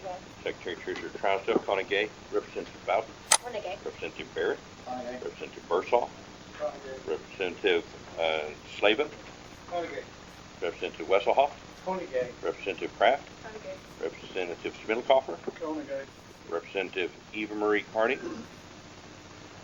Koenig. Representative Whistler, Representative Lambert, Horniday. Representative Payne, Koenig. Representative Johnson, Koenig. Representative Dave Carney, Koenig. 16 in favor, 0 opposed. 16 in favor, 0 opposed. It is approved. Next is Resolution 1624, Legislative Committee of the Whole on Appropriations. If you could read that into the record, please, Secretary Treasurer Trousdale.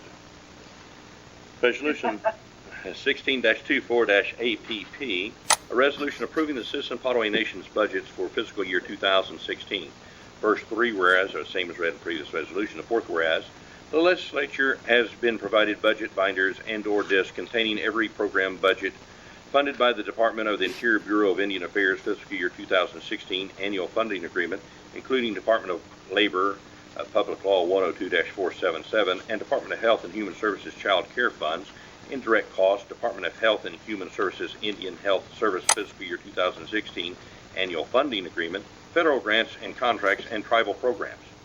Whereas the legislature recognizes that budgets provided on the 2016 budget binder disc are intended as management and planning tools for each program and service provided by the Citizen Pawnee Nation, and whereas the legislature accepts that budget line items may or may not change over the next 12 months to better fit the needs of the program or service, but that the total budgets will not change significantly.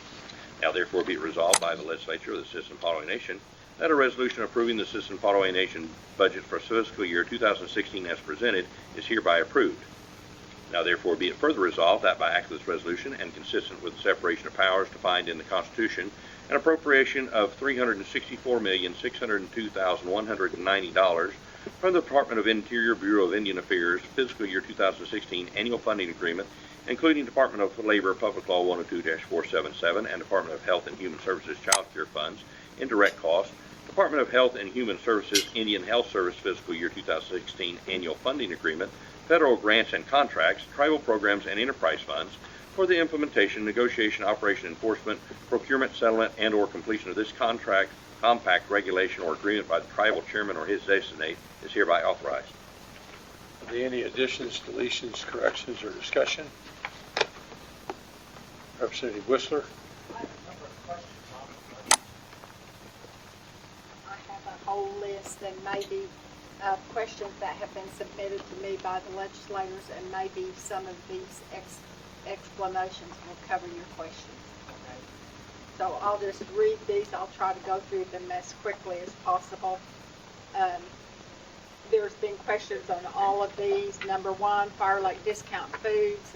There was a question on the expenditures for the $300,000 for decor. And the grocery store is about 15 years old. Or the decor in the grocery store is about 15 years old. And basically we just needed to update and freshen all of that. They're going to have a complete wraparound of the wall decor, changing the whole complexion of the store. The decor will be in line with the new grocery store at McLeod. The look is rustic with canopies over some of the main areas like the meat market, the produce, and the dairy. The smaller store in Tecumseh has an allocation of $60,000 for basically the same thing. And then there were some freezers and cases that had to be updated. Those have been on the budget for a couple of years prior to this year, and we just never were able to come up with the money to do those, and now we have to, and so it's going to get done. And there will also be new logo signage for the stores. And then Richard Driscoll's grocery operation at Fire Lake Foods, Fire Lake Express, Fire Lake Convenience Store, and the Travel Plaza, they basically operate like private sector business. Of course, they're overseen by the nation and by our county, but really and truly, they are kind of a standalone as far as providing revenue to the nation and being able to go out and get loans for their particular entities. And of course, those loans are obtained from the CDC, and they have the capacity to pay those back. So we're very fortunate to have all of the grocery store related entities. And they provide good revenue to the nation. The golf course, now that's been a question by a lot of you because the expenditures are so large. You know, we've had those on the expenditures on the budgets for a few years there again, and each year we would just set those back and not complete them. 1982. It's 32 years old, the golf course is. It has poor drainage, poor cart paths, and non-functioning irrigation systems. And when you see expenditures on those, that's just from us trying to bubble gum it together each year and trying to get by. The staff has 3 bids for renovation of the back 9 holes. The successful bidder was $1.7 million. And keep in mind that that just 4 holes would cost $900,000. Is not cheap to run a golf course, and most golf courses do not make money. They make money on their fees. They make money from the restaurants. They make money from their liquor sales, beer and liquor sales. However, we have not had a clubhouse for 4 years, and so we're not going to have any of that revenue. So the other requests were for $30,000 to move the pump station, and then $10,000 for a maintenance lean-to, but that's just minimal. But the grand total was $2.8 million. and it's probably not realistic that we could finish that this year. But what we need to do is finish as much as we possibly can, and next year you would see the remainder on the budget. This time we need to do it. We have an opportunity to borrow the money through the bond money at the CDC, low interest rates for as long as we would like to do that. And so we need to get that done. Yes. If he does, if he does 4 holes in the back, then you're gonna have to shut down the back, you're gonna have to shut down the back. What Chris plans to do is at least keep 9 holes going.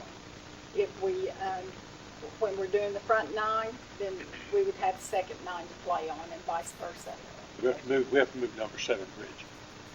That's the only connection, other than over on 17. Also, but on the front line, he didn't say it, $8 Primarily cart paths. The cart paths are broken up, and the irrigation system is in real bad shape. The 18 pond has silted pretty badly, and we really need to dig it out. The other 2 ponds, of course, have geothermal coils in them. Most golf courses, as I say, don't make money, but we feel like this one is an amenity to our whole facility here, and it's a draw for our people to come. And really and truly, this course has been popular for years. Up until the last 2 years, it's been really down. But for the last 2 years since we've had Darren Day come in as supervisor of the grounds, we've started getting compliments on the grounds. We just can't get it all fixed until we spend this money. And we are the public golf course for the community. There is no public golf course here. And will these things be done and then think about the clubhouse and things like that? The clubhouse is, they're in the dry. They have a roof on, and it's coming along really well. We have the funding for the clubhouse. Remember, we had the insurance money. Oh, yes, sir. And what we're going to be short is about $200,000. And I talked to Bill Smith just this week, and he said really he thinks he can make up that $200,000. So we're okay on the clubhouse. Yes, it's the only way that we're ever going to get back even with the golf course. Fire Lake Casino, there were questions on the fringe benefits. I think that it's important because most of you don't know that our fringe benefits are a little bit different than maybe some companies or some entities. Our fringe benefits can include FICA, unemployment tax, here's my list. Unemployment tax, it includes insurance, it includes, we have $100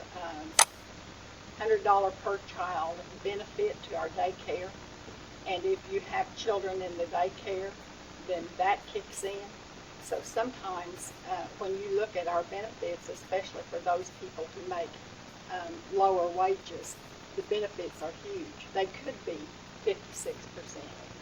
And so that's where that comes in. Now, if somebody makes $90,000 or so, then their benefits are going to look very small in comparison. So that's the comparison, and then it's about 49% overall in some of the enterprises.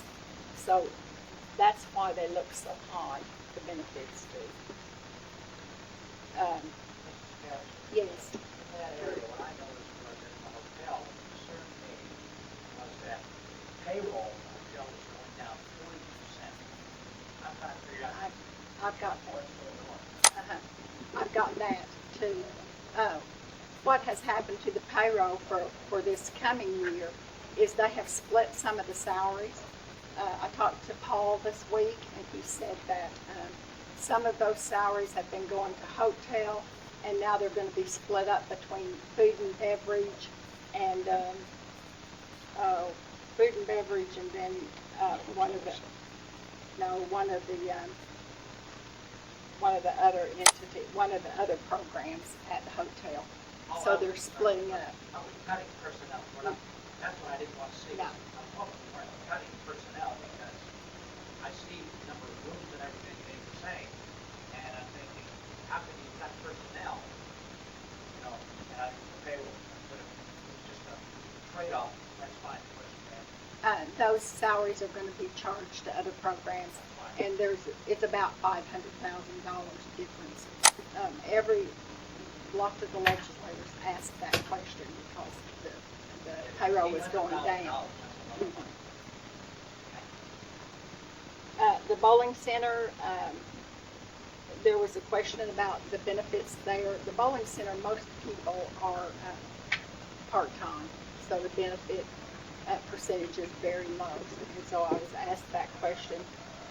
Also, the $180,000 for new equipment. This is how Chris Skillings does his machines for the arcade. And by the way, if you've noticed, the arcade makes as much money as the bowling center does. But he takes the arcade machines and he changes them every year. Because that way the machines will stay fresh and the kids will want to continue to come and play. What he does is he has an account with the CDC. He charges those machines, those new machines that he buys, he trades them in, and then he pays it off in that year. And then he starts over again. It's a great system. And actually, Chris figured it out himself. Chris Skillings did, and he's done a real good job. Now, one legislator asked, how do you know what you're getting, the trade-in value? The trade-in value is market value at that time for those particular machines. And I feel like we've done this enough that we're getting a real good deal on this with our machine company. So it's a good way to do this. The hotel payroll, and I've already explained that. It's separating into banquets, beverage, and banquets and events. Those are the two accounts that some of those salaries are going into. On tribal taxation for the grand, the state fee is a graduated fee depending on the revenue received. For budgeting purposes, we use 6% rate on slots revenue and 10% rate on table games revenue. There is no fee on bingo. So that was a question. The networking request. Class 2 games aren't taxed. Class 3 slots are Yeah. Okay. 6% rate on slots revenue. Class 3 is Class 3 only. Yes. The networking request is huge due to the size of the project. I don't know if the chairman wants to address that or not, but we're going to have a whole new telephone system, and of course that was a huge expense. Did you have anything to say about IT's budget? It's big. It's quite large, but we've pushed this one as far as we can possibly push it. I didn't think we needed a new phone system, but that phone system is 14 years old, I think. Sometimes I can be in my office and I can call the switchboard, and I can call and call and call, and there's no answer, and yet both girls are sitting at the switchboard, and it's just, the system is just old, it just needs to be upgraded. That was old.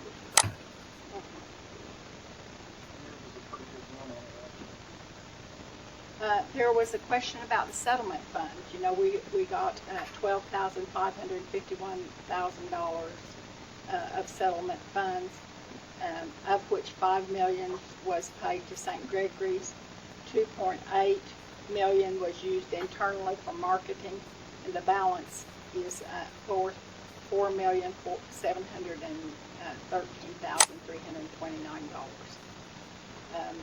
That marketing expense was actually paid back to the casino. That's monies that we owed back to the casinos.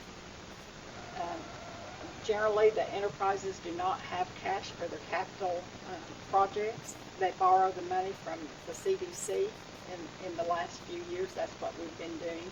It works great because the CDC, most CDCs, Native American CDCs, actually make most of their loans to their own tribe. So we make a lot of our loans to enterprises, Native American enterprises, and a lot of the CDCs make loans just to their nation. And so we've been doing some of that, and it works out very well. The government does not pay the nation. Okay. Another thing was, the question was brought up about the land purchase budget for $1.5 million. That's in Charles Malloy's department. The government does not pay the nation for fractionated interest acquisition. I believe that was a misconception, because we did do a resolution at one time, a proposal for a resolution that was for money that would come from the government to pay the nation for that. But they chose 40 different tribes, and we were not in the 40. Cobell settlement, a portion of that was set aside for that, and we didn't get any money. There is a possibility in the future, after those 40 tribes are served, that there will be money for us to purchase our fractionated interest, but right now we do not have that money. Listed under Sacred Heart is the chink for the Bourbonnais cabin, and the Bourbonnais cabin we just have one.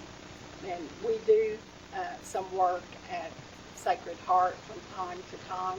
Art Muller's department usually does that, and he usually uses his funding for that. And we're going to put a fence down there, a badly needed fence.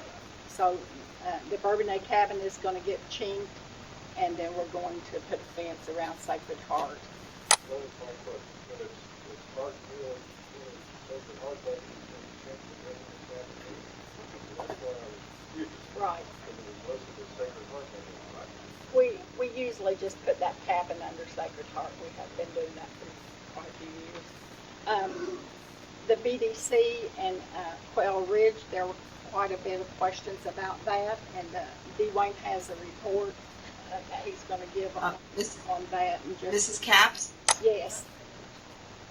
I have a note from Dave Carney that he's been kicked off the system. I don't know if there's a number that he can dial into to participate, or I also don't see Mark on the picture here. Mark's dropped off, it seems.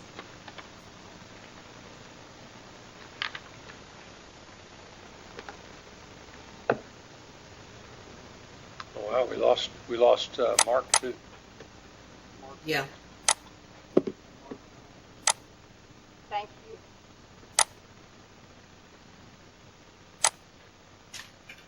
I'm still here. Hi, Jean. Hi.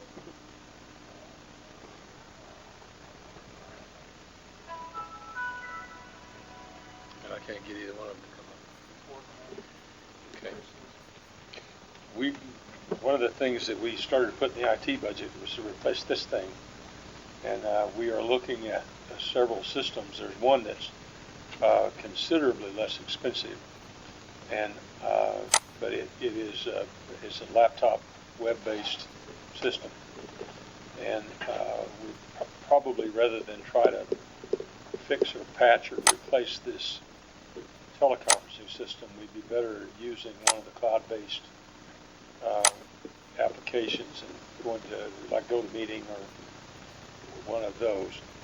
There's a couple that allow a fairly large group of people in the conference that we could go to. That will allow you to attend the meeting with your laptop camera, or monitor it with a laptop and have a stand-mounted camera if you're not at the meeting, but you could attend the meeting wherever you work. If you had internet service, you could attend the meeting at home or at work or wherever. Yeah, we would use one of those Verizon hotspots. So you would have a hotspot that you could take with you anywhere, and you'd have internet access with that hotspot. So it would essentially could replace your home internet service as well as your travel. And the thing about those Verizon hotspots, we were able to purchase those as a batch. I think we have 10 of them, and I've been testing one for almost a year now, and it's a 4G hotspot, and it's faster than my cable. And I think so far I've seen as many as 3 computers on it with access, and it didn't slow it down. So Verizon has a very good coverage, very large network, and it very seldom overloads or loads up.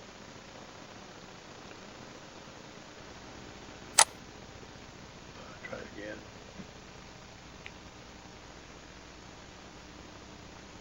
Well, we didn't get 6, 7, or 8 either one.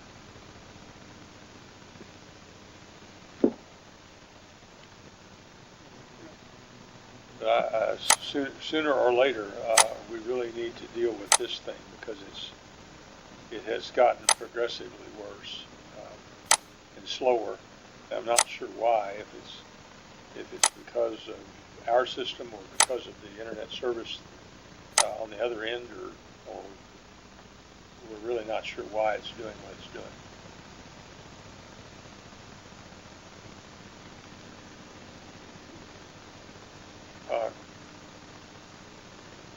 I wish I could tell if they were hearing us at all. I'm going to try them on a telephone. Chairman, Yes. who's gone? Both Dave Carney and Mark Johnson. Oh. And they disappeared during the program? Like a ghost in the wind.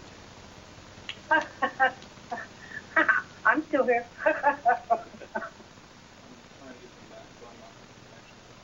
Okay. Maybe we can get them on some telephones or something. We can conference them in on this same phone. And can you call them up and put them on the same phone with Gene?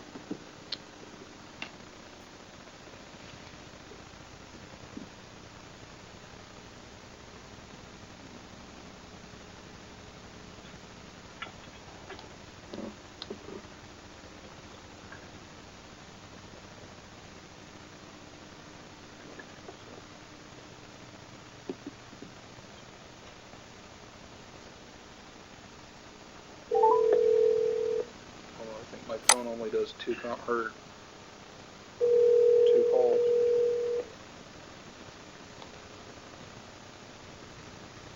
What? We have you on a conference with Gene, on the same speaker with Gene, because we lost our signal with you. There. Yeah, I've got no picture. I'm just looking at my phone. Okay. We're going to try to get Mark on as well. We lost him too. Okay. Maybe I can. If he calls in, would that help?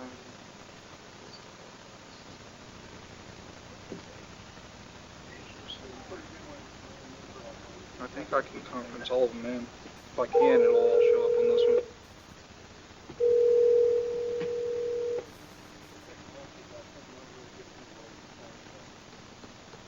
Hello? Mark, this is Rocky. The string broke between our 2 tin cans out there, so we're putting you on the same conference phone with Gene and Dave. Okay. Okay, I'm going to try to merge them. We're merging you now, and we're going to see if it works. Is everyone still on, all 3? It'll take a second.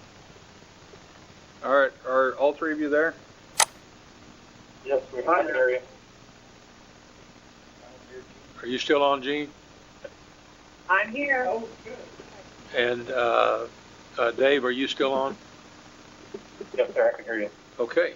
They can't all talk at the same time, so. Okay, I'm picking up where I left off.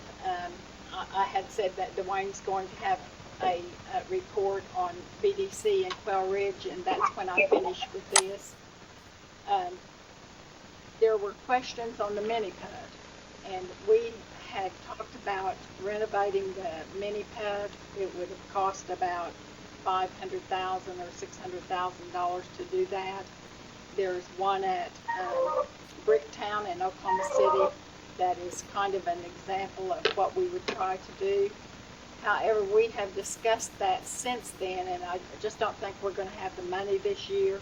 So perhaps we could do that next year, and we don't have to worry about it. But the increase in revenue for that program would have been due to the renovation. There was a question about the $1.6 million capital expenditure for Water District, wanting to know if that money would actually be recouped. And this, well, I don't think it's going to be recouped tomorrow. When we spend it today, it's not going to be recouped anytime soon. It's a bank of extra treatment filters. It's an extension of the Rural Water District Number 3 territory. The plans have been in place for well over a year, if approved, for additional lines for service near the Lincoln County line along Coker and Hazeldale Roads. This will add about 50 to 70 more customers. And also, the Rural Water District presently has 983 customers. You know, that has grown tremendously since we purchased the system. And plans are to hook on to the Bethel water system, hopefully within the next few months. Therefore, a portion of the $1.6 million would be used to benefit that objective. Bethel would create approximately 450 instant new water customers. The expenditure that we have today at the water districts are not necessarily those that will be recouped anytime soon. Rather, it is a part of the vision for the nation in regard to long-term water security to ensure that we will have water in the future. It is insurance so that our area will have water where others may not. And that is a strong possibility that we will have water when others will not in the future. Our businesses cannot operate without water, nor can our tribal members and others in the community have the quality of life that is expected with the promise of safe and dependable water. And by the way, the only transactions that flow through the rural water system are purchase of water and then the sales. All of the other debt is actually to the nation, because that's how we set up the water system in the beginning. The water line expansions and other asset purchases, as well as the debt obligations, are paid for and owned by the CPN. And that's out of 101 General Support Services. So that was asked, too. There was a question regarding fleet leasing. The $305,000 is merely an estimate on exchanged vehicles. Sometimes the vehicle needs to be exchanged, and it may be a very expensive vehicle. This is an estimate. It's a planning tool, that $305,000 is.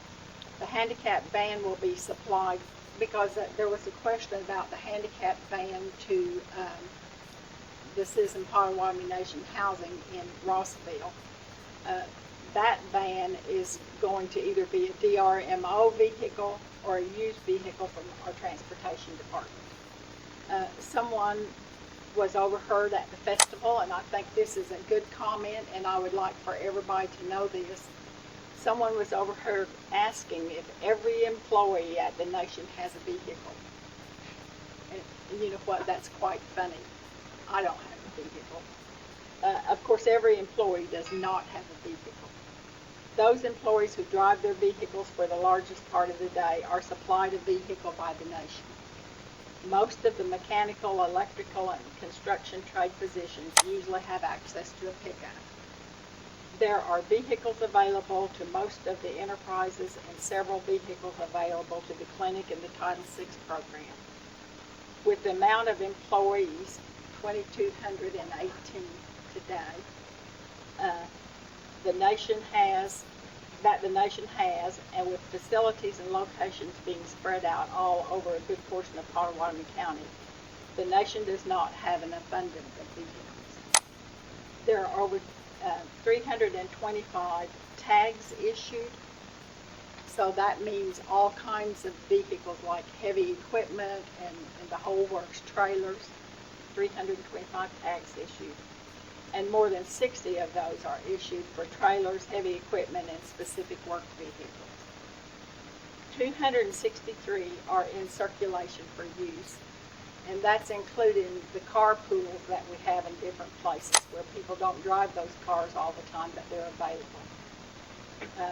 Now, this does not include 32 police vehicles. Very few employees outside of the police drive their vehicles home at night. Those who are on call do 24/7 if they are on call, then they drive their vehicles. But otherwise, they drive a vehicle in the daytime, they park it and drive their vehicle home at night. The batch plant, there's a question about that. It's functioning for small jobs at the nation only, and I mean very small concrete jobs. You know, we did a whole renovation of that last year, and we got rid of a lot of employees there, a lot of money, and some of those employees went to work in other parts of the nation. But we just were not doing well operating the batch plant. We had trucks that needed to be upgraded, trailers that needed to be upgraded, and heavy equipment, and it was just not feasible for us to run the batch plant until maybe we can move that to Iron Horse in the future. But now we're just supplying concrete for our own good, and we are selling rock and sand again. We didn't do that for a period of time. We just have 2 employees at the batch plant plus a girl who is a clerk and answers the phone. So we've gotten rid of that overhead because it was a tremendous expense each year. That's all I have. If you have questions about the budget, either maybe one of the 3 of us can answer those. I'll open up the floor. Yeah, I have a couple more. I saw the fire department getting $432,600 and KGFF was getting $301,900. What's driving those two? The fire department may not even materialize. That's projected in case we do have a fire department. Right now, we don't have a fire department. If I don't have a post, but I was curious. Right. What it's going to be for. It's going to be used for fire protection for the nation. The fire department would be. But we're not sure that's going to materialize. We did set aside that money in case we do have a fire department this year. How about KGFF? KGFF is, you know, the radio station is actually out in the country, and there's quite a bit more that needs to be done to that facility. I say country, it's over on Bryant Street. But there's quite a bit of equipment that needs to be supplied until that whole process is finished. You remember with that you may not remember, but we switched that over from Dan Overland owned all of that equipment, and then several years ago we switched it over, but we are not completed with it, the new tower that we've had for the last couple of years. Avery, indirect expenses in 2015 were $154,346. In 2016, you're dropping that very much to $2,500. How did we manage to go from that kind of money down to less than $3,000? Last year, we built a facility at the aviary, and we built a holding facility for the birds, and so of course that construction is over. Okay. All right. The arena, we're going from $35,000 to almost $2 million. Is that a reasonable number, for income? You know, I think it's over projected. That's what Tracy has reported to us. I'm hoping that we can get close to that, but that's a projection. My final question- That's based on having 50 events. and the assumption that we'll make basically 40,000 an event, which is only, that's only what, that'd be Actually, 2 million is top line revenue on that, and that Bob, includes that's concessions. that's been adjusted downward from previous budgets. FY 14, I think, was 5 million or so. It is underperformed, so we keep compressing that budget. 35,000 in 2015, that's why I'm looking, wow, it's huge difference. My last question is for the farm. Why are we budgeting less for the farm than we actually spent in 2015? Making money. Well, actually, the income's gone up, hasn't it? The farm operation actually has been a tough year, for the farm. So I'm not for sure about the farm, how they projected that. We actually got that budget from Charles Malloy because he manages the farm operation. That's leased out to Jared McKinley, and there was some land that he wasn't even able to cultivate this year because Too bad.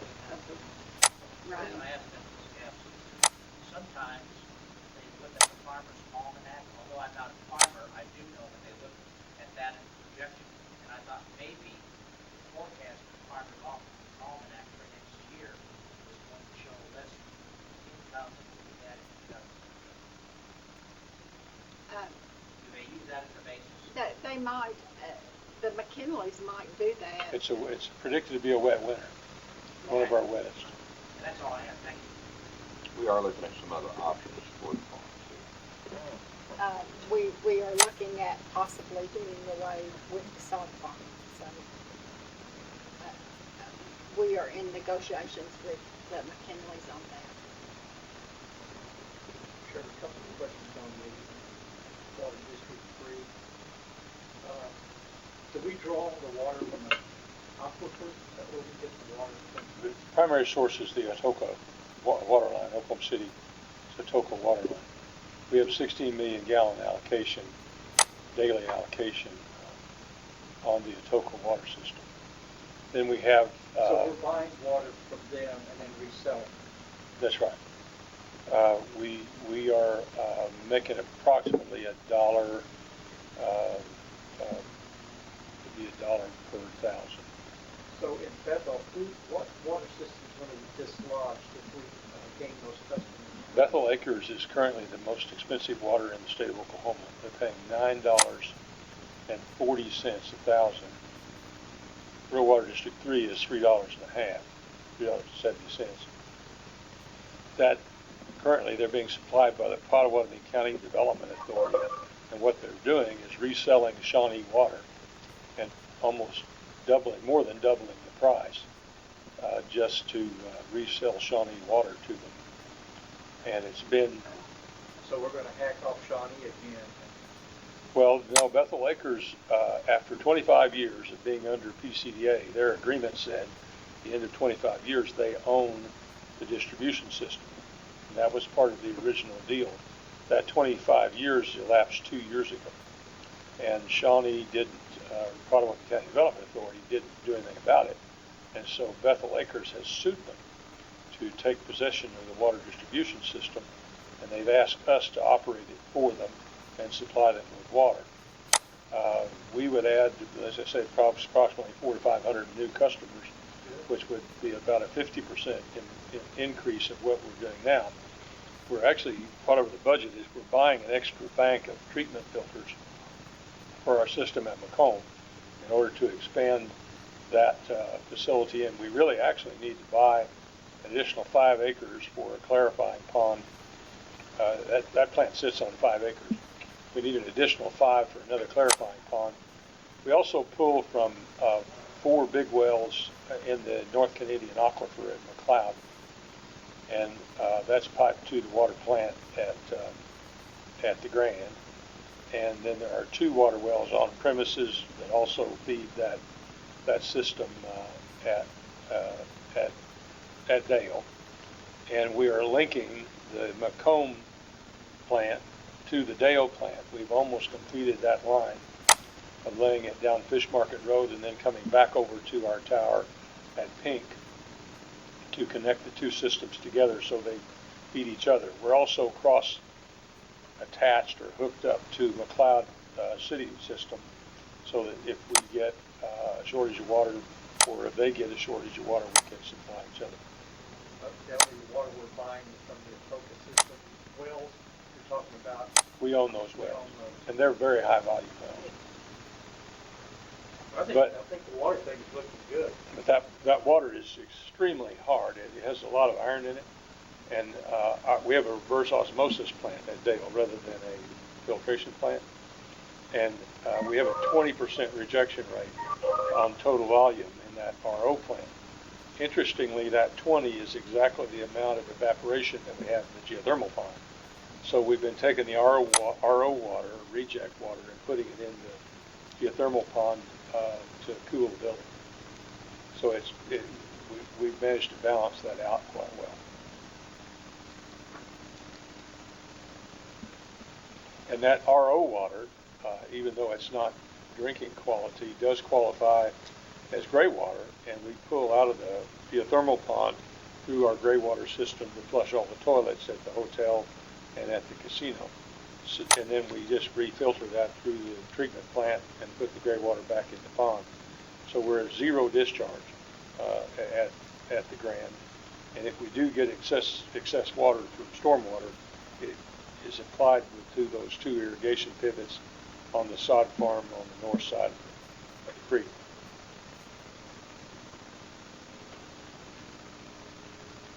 Are there other questions? See, when could we have that report? Eva Marie Carney Sure. has a question as well. I just wanted to say that, I don't think people really realize what's happening to water. You go, you turn the faucet on, you don't think of it. There are a lot of states, my parents, for instance, can't. Can you hear me? Yes.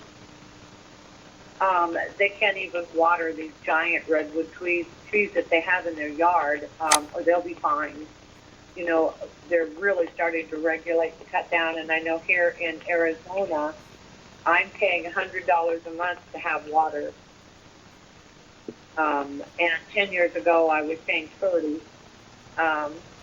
So for whatever's happening, and the fact that, you're in there and that we are trying to get ahead of all that is huge. It's just huge. Yeah. That people just don't think what we take for granted every day. Linda's daughter was in Bethel and had a $400 a month water bill. That's crazy. Yeah. I know. So most people are stopping, in terms of planting anything but desert here in Arizona.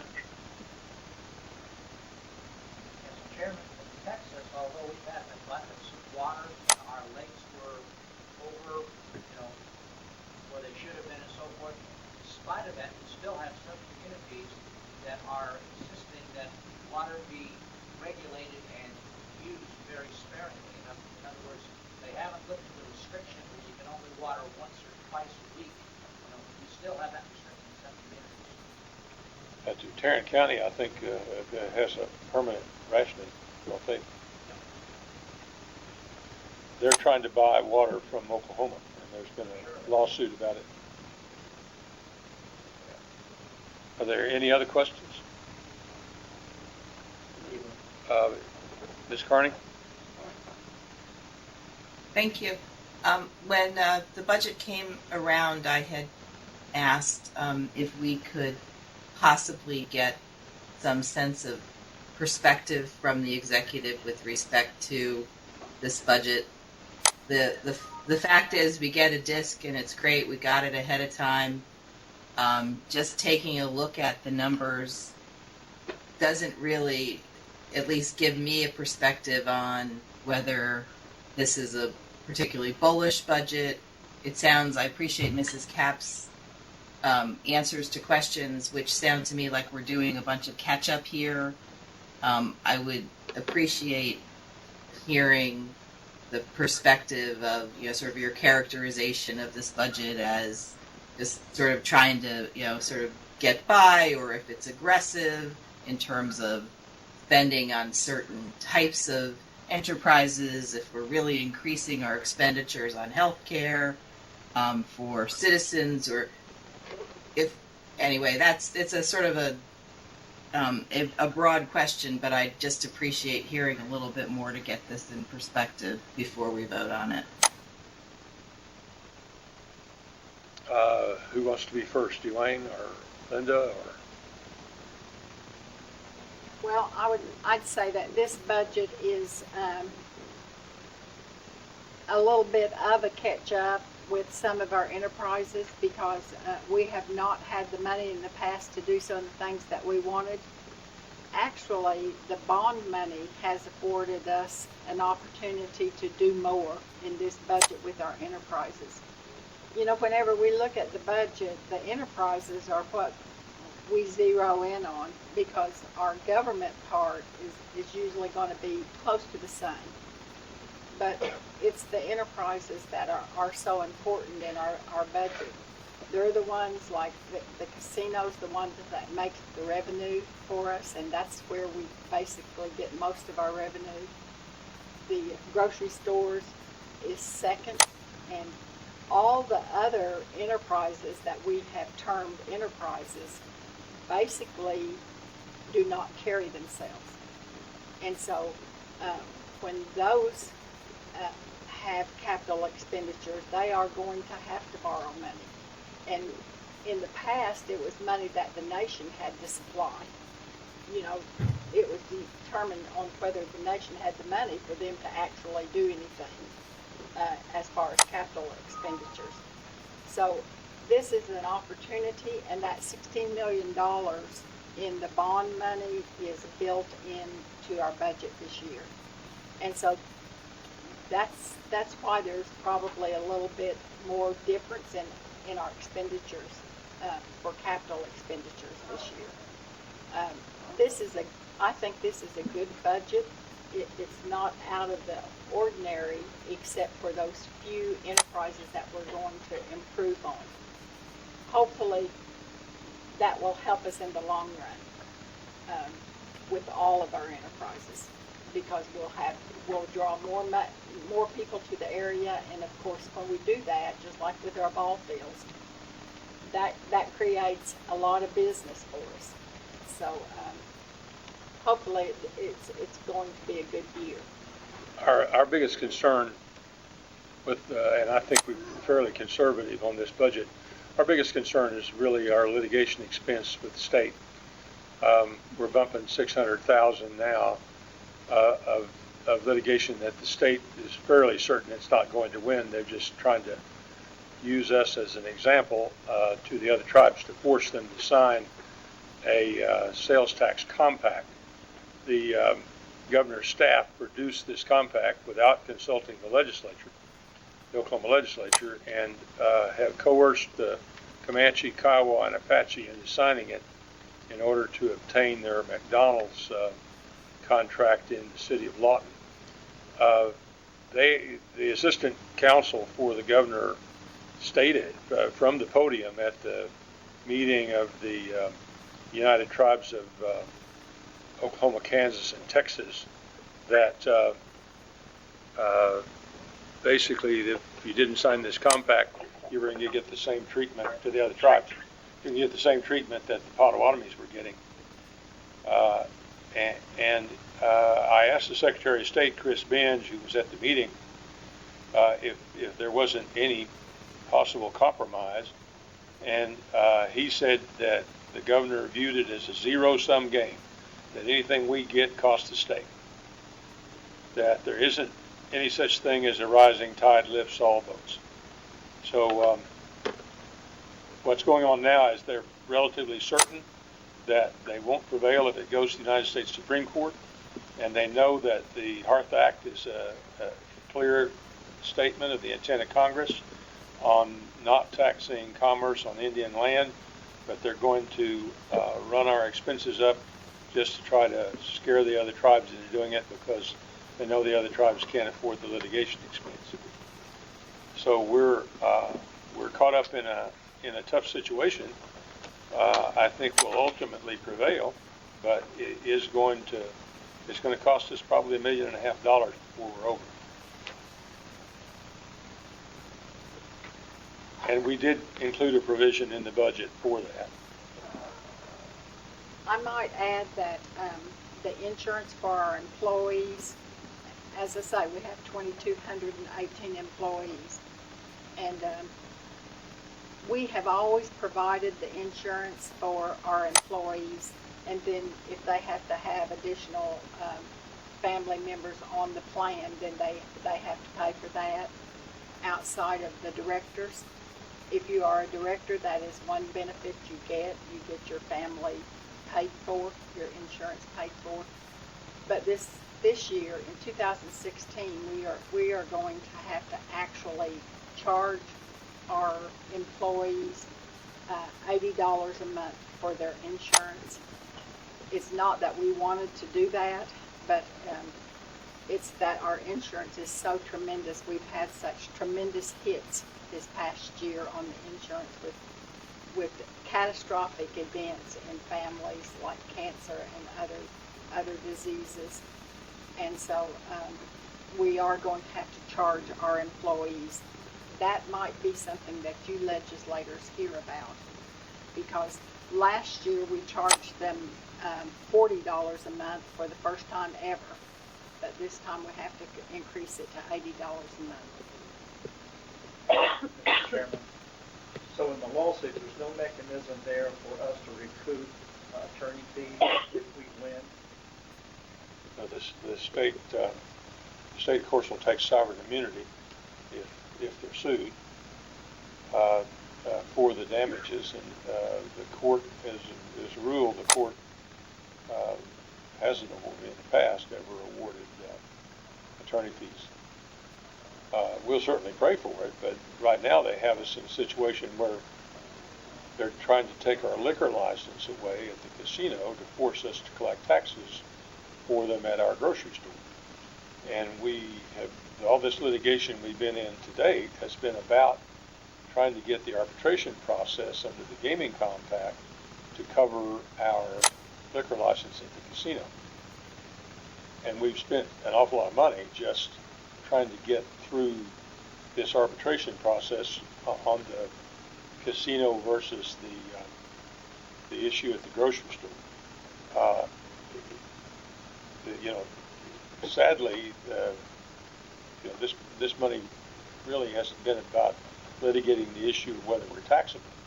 It's been about litigating the issue of whether or not the compact arbitration provisions cover this extortion that the state is attempting in holding our liquor license hostage for tax collections.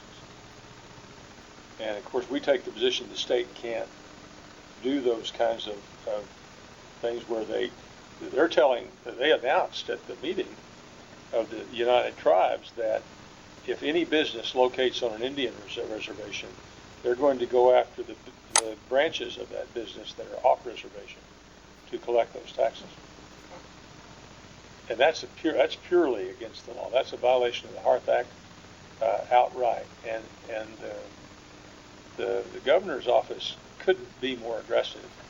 And there's an air of arrogance about their staff presentation that was just, it startled everyone in the room. I mean, it was just really kind of a bully attitude about it. Now, I'd like to see the federal government get involved and bring the lawsuit against Oklahoma on stuff like the violation of word sovereignty, so that we don't have to suffer the consequences of attorney fees. We have petitioned the Assistant Secretary of Interior to ask the United States Attorney to enter the case on our behalf, but that still doesn't, it would be as a amicus basis. It still doesn't stop the state from proceeding. And there's an awful lot of sympathy for the state in the United States Congress that it's a states' rights issue.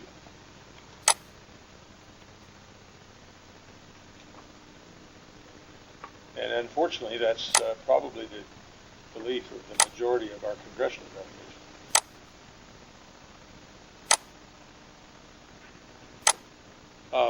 Any other questions? Yeah, just a question. I assume that our fuel revenue is way down because of the price of oil, gasoline, or diesel. Actually, our spread hasn't moved as much. We don't get taxes from the fuel, so what we make our profit is based on the spread between wholesale and retail. So we're not involved in the tax on gasoline at all. We pay Oklahoma tax on over 3 million gallons a month. We pay the state over $20 million a year in taxes. So the fuel sales, while the dollars are down, I think our spread has remained pretty close to the same. I think that the Secretary Treasurer and Richard Driscoll have actually had conversation about that. Secretary Treasurer Dillon, he thinks that perhaps we're paying a little bit much, and they've been discussing that. So it's about the same. Yeah, our fuel is what you really determine is price volume, and amazingly our volume is holding. We got a little bit of reduction in revenue. Our volume is up, so we're actually doing better.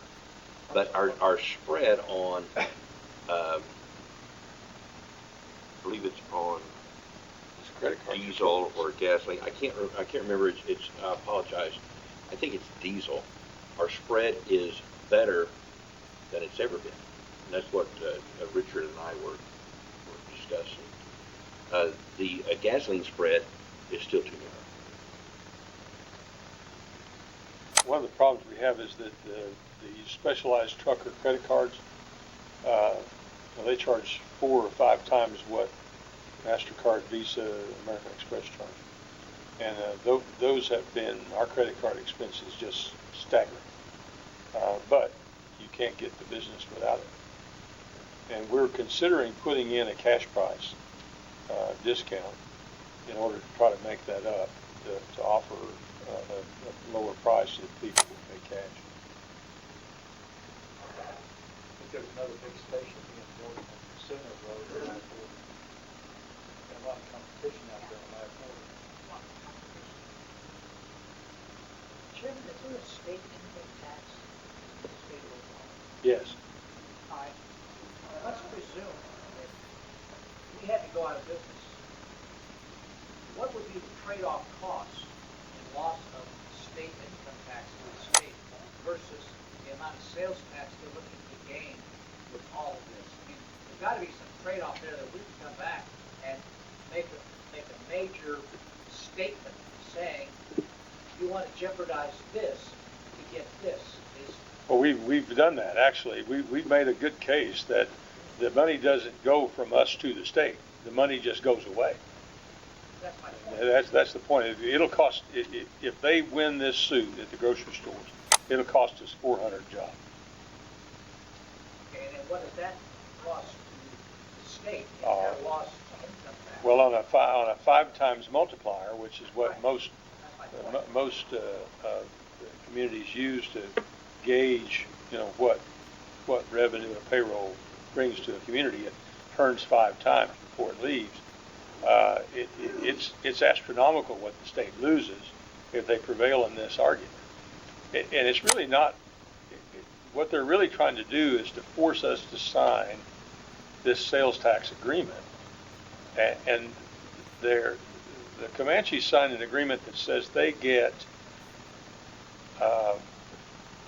35% of the portion of the tax that was dedicated to the general fund. So the state piece of the 8.5 is 5, and of that 5%, that's the sales tax collections, approximately 40% of it goes to the general fund. It's earmarked. So they're getting 35% of 40% of 5%, which I think is less than 1. So I think the Comanches are going to find that that agreement they signed, they're really not going to see any revenue from that McDonald's in Lawton.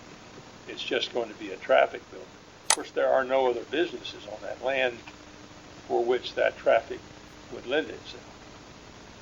It's a huge piece of land right in the middle of Lawton that was given to the Comanche, Kiowa, and Apache jointly. So they have to agree on developing it. So it's been sitting there empty for 50 years. But the state's argument, but I really don't think it's about money. It's about control. It's about sovereignty.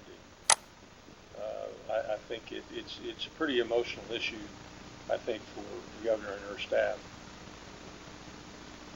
Or who knows, her handlers may not be letting the real word get through.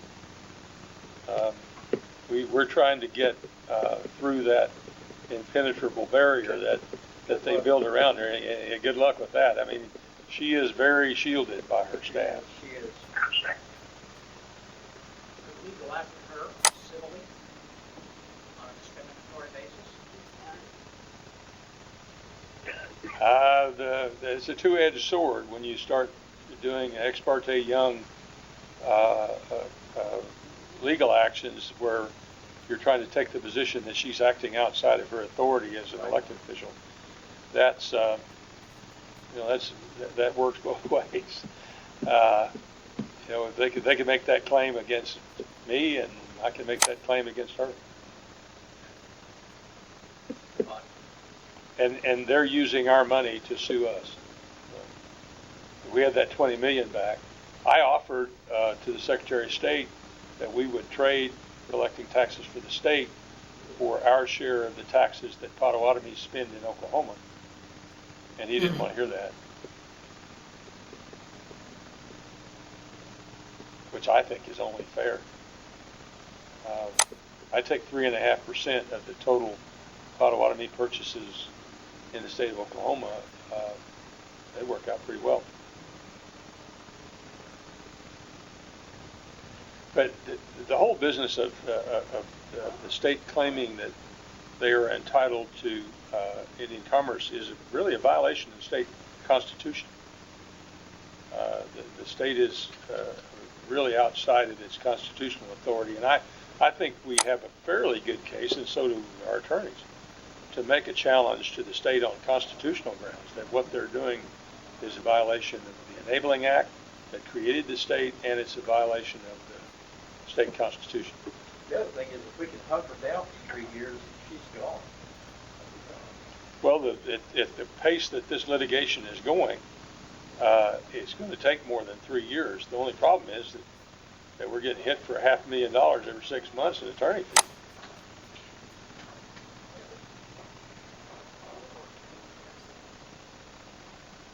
I'm sorry?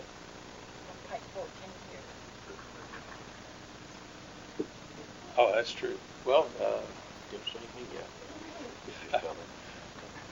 yes. Any other questions? Representative Eva Marie Carney. It's just, I would like to hear very briefly the report that Dee Wayne was going to give us on VDC. Very briefly, she said. Very briefly. All's well. End of report. Come on. We are current on the lease payments with BDC. We are current as well on the sales tax payments. Those are annualized at about $160,000 on the sales tax revenue that we're collecting.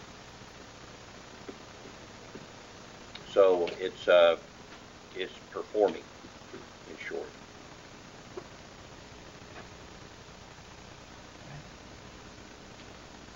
that answer any and all on it? I've got a question not on BDC, but I've got a question on the Clay Sporting Field. Are we gonna incorporate that, Chairman, into the hardback soon, or are we just gonna keep it as just a lease?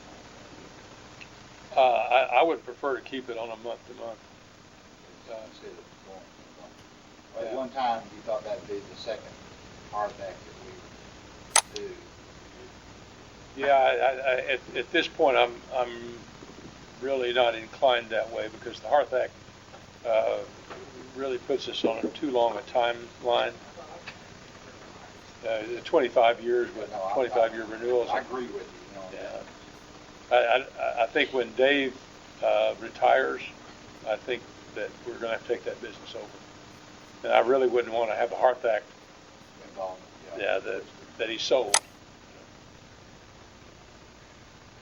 If I could have a few minutes just to talk, Representative Carney brought up,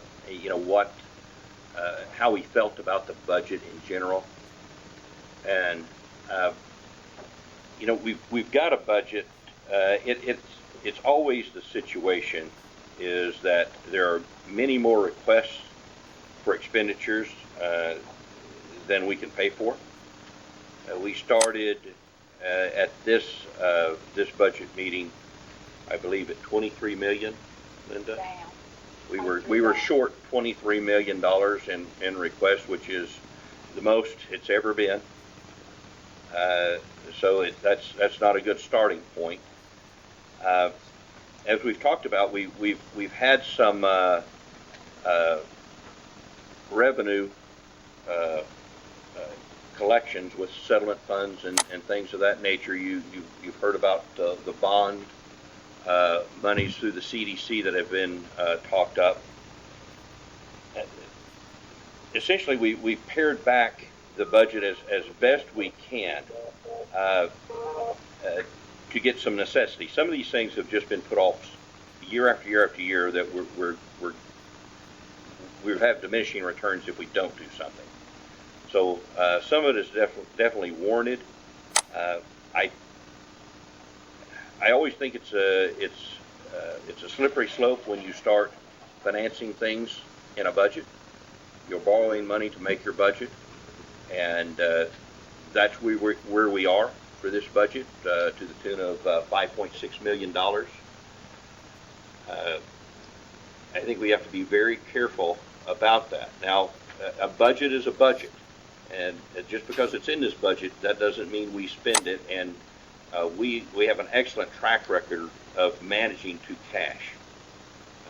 But we're kind of going into this thing anticipating that we will borrow some funds to do that, to make our budget. One thing that we're doing is, lawsuits notwithstanding, we don't know what's going to happen there, but we have a situation in gaming where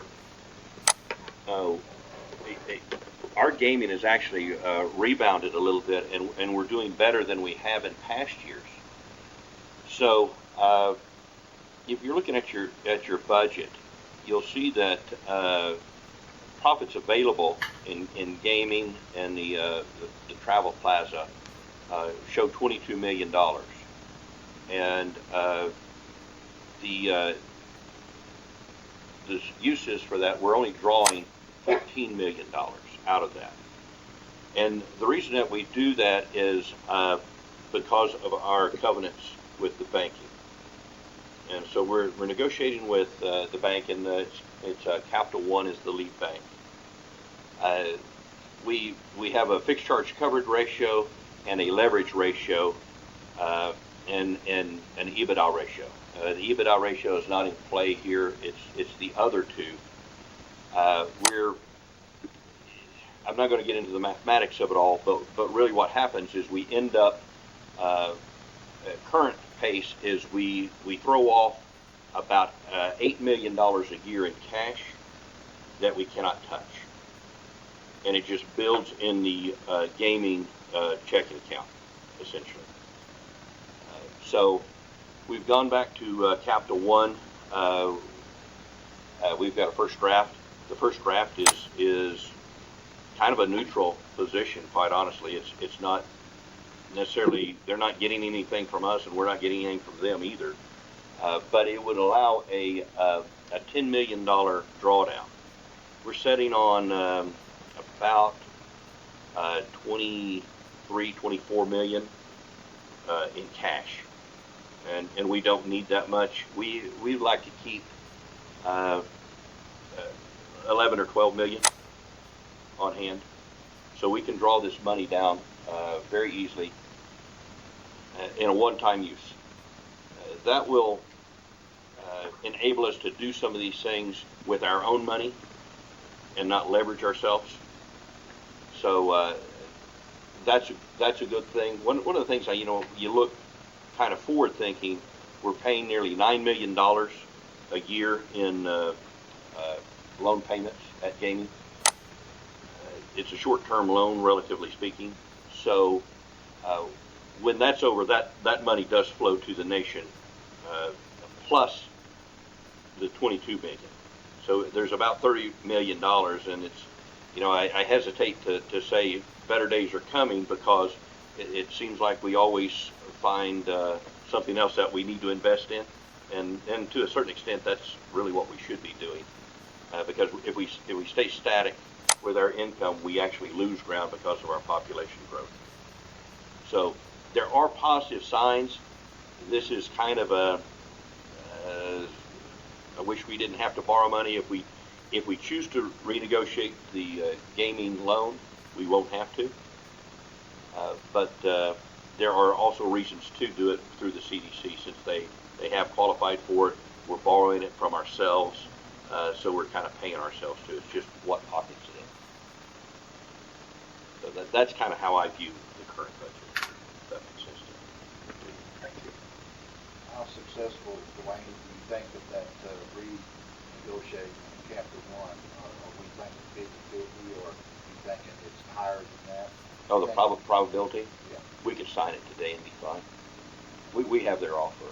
Okay. We just haven't countered. Okay. You've got the same offer that we have right now to free up. Yes. Yes. Because right now you're going to negotiate forward to get more cash freed up. No, I'm not actually looking to free more cash up. What I'm looking to do is I want to adjust the fixed charge coverage and the leverage ratio. So we don't build a surplus as quick. Because we will get right back in this loop, is what will happen. We'll start 700K a month. Well, and the way Dwayne's going at it, we'll end up reducing our debt by about 10 million. But Dwayne, isn't the ratios, it's going to lessen a little bit. We're going to be able to draw down more money to the nation from the casino on a regular basis. Right now, we're not being able to draw down our tax money completely like we've done in the past because of those ratios. And so that's really, that's the account that he's talking about. It has $24 million in it. But we need to draw down that money on a regular basis to the nation so we can operate, because that's what we've always operated on. That's why we're short right now. And in essence, we're not really short because the money's there. It belongs to us. It doesn't belong to anyone else. But it's just tied up because of the bank ratios. And they're actually wanting to lengthen the maturity by 2 years because the negotiation tactic I used was we need to come to an understanding and adjust some of the ratios and have a drawdown, or the only option will be to pay your loan off with excess cash, and they don't want to lose the loan. So they're in a fairly good frame of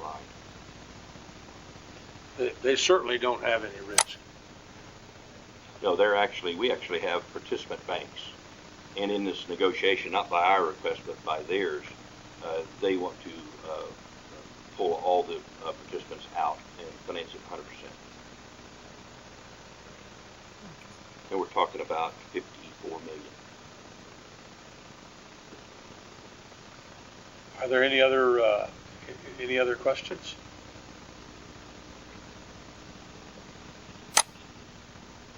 Then the chair would entertain a motion to approve Resolution 1624 as presented. Motion made by Representative Whistler, seconded by, I believe, Representative Bursaw seconds the motion. Roll call, please. Chairman Barrett, Koenig. Vice Chairman Capps, Koenig. Secretary Treasurer Trousdale, Koenig. Representative Bowden, Koenig. Representative Barrett, Koenig. Representative Bursaw, Representative Slavin, Representative Wesselhoff, Koenig. Representative Kraft, Representative Spindlecoffer, Koenig. Representative Eva Marie Carney, Koenig.